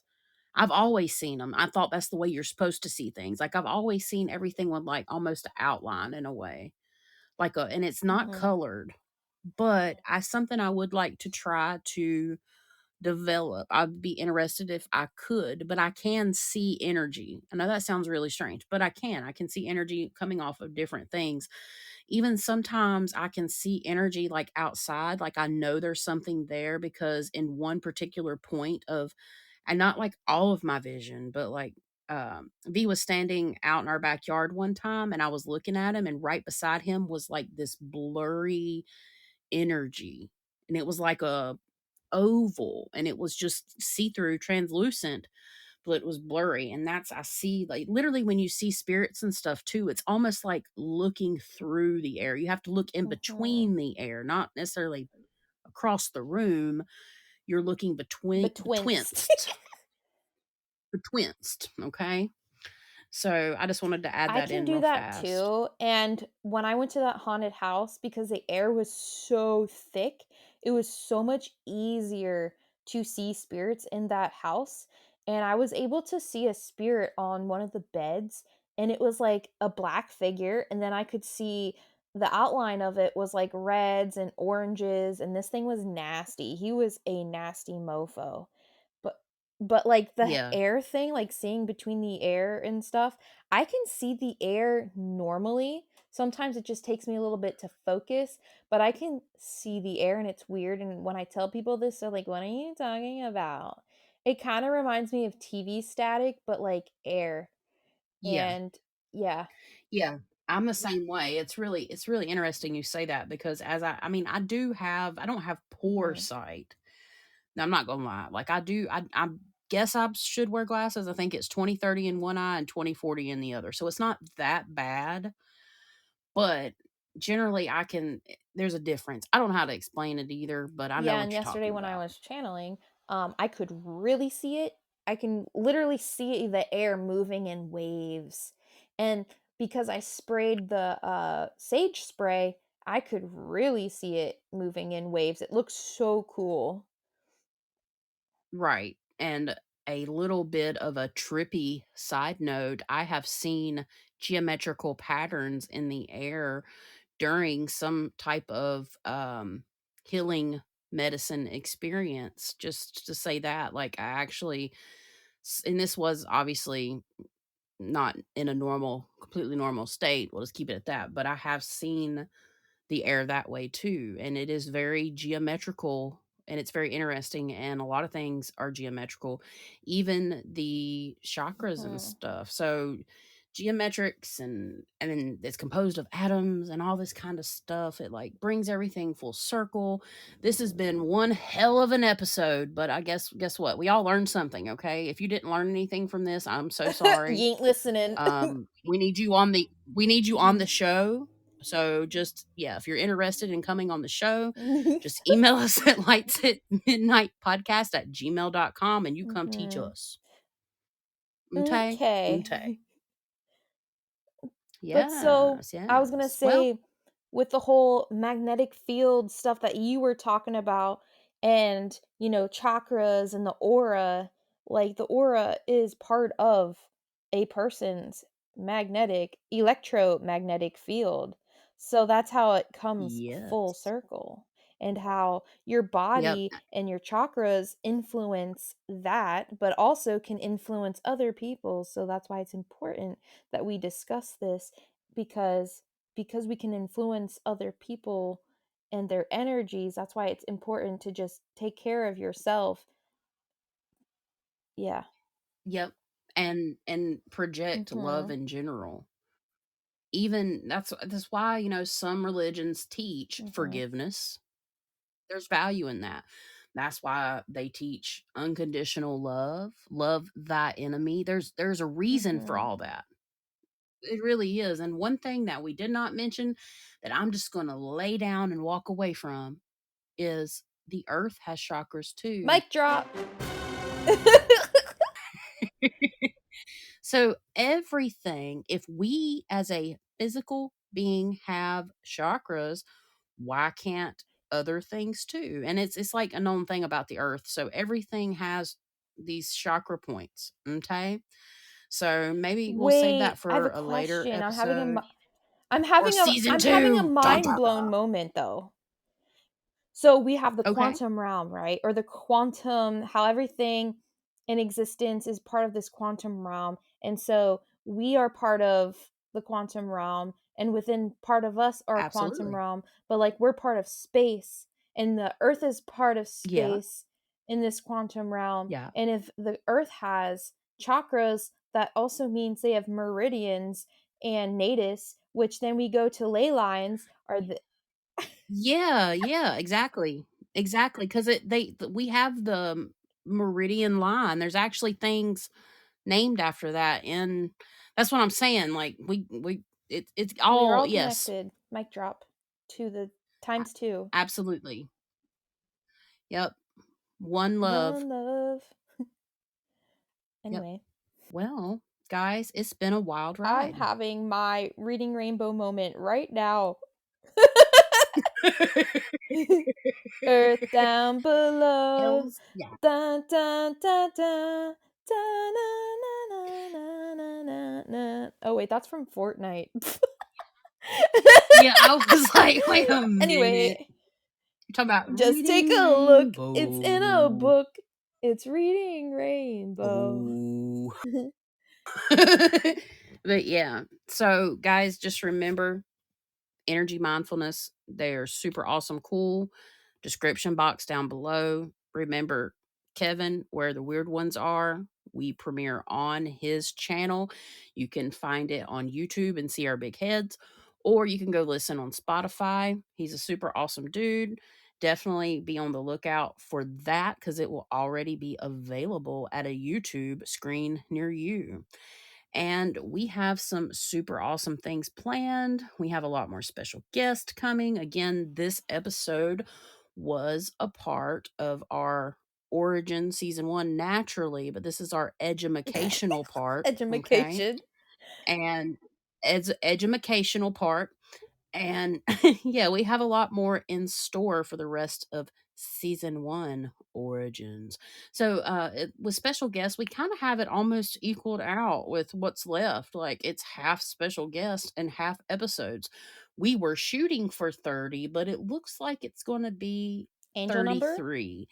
And if we really, yeah, if we wanted to, we could push it a little longer. I'm just going to go ahead and tell you guys, this is probably the longest season we'll ever put out for the Lights at Midnight podcast, but it will definitely be the most epic season we'll ever put out in our lives. So make sure to go back. If you've just, this is your first episode, make sure to go back to the very beginning and listen to our crazy non-podcasting tales, because we, you know what, like our first episodes, you can tell we're noobs, but they're still hilarious. Like, I'm sorry, but they're very valuable, and it tells you a lot about mine and Emily's origin story and how we got here. We've made it a point to travel up the vibrational scale here, guys. And we're going to have like a finale. Like we have things planned. So definitely stay tuned for that. Oh, it's in a book. Just take a look. It's Reading Rainbow. Mic drop. Hey, if you have a haunted story you want to share, you can email us at lightsatmidnightpodcast@gmail.com. Get in touch with us there. We'd love to hear from you. We really appreciate y'all hanging around and checking it out. And yeah, thank you so much. We are super excited to bring you some super awesome content. We really appreciate you guys checking us out. Thank you to all that took the time to listen to this week's episode. Your support means the world to us. And remember, all of us have the ability to shine brightly and shed positivity, even in the darkest of places. Stay safe, stay well, and light it up!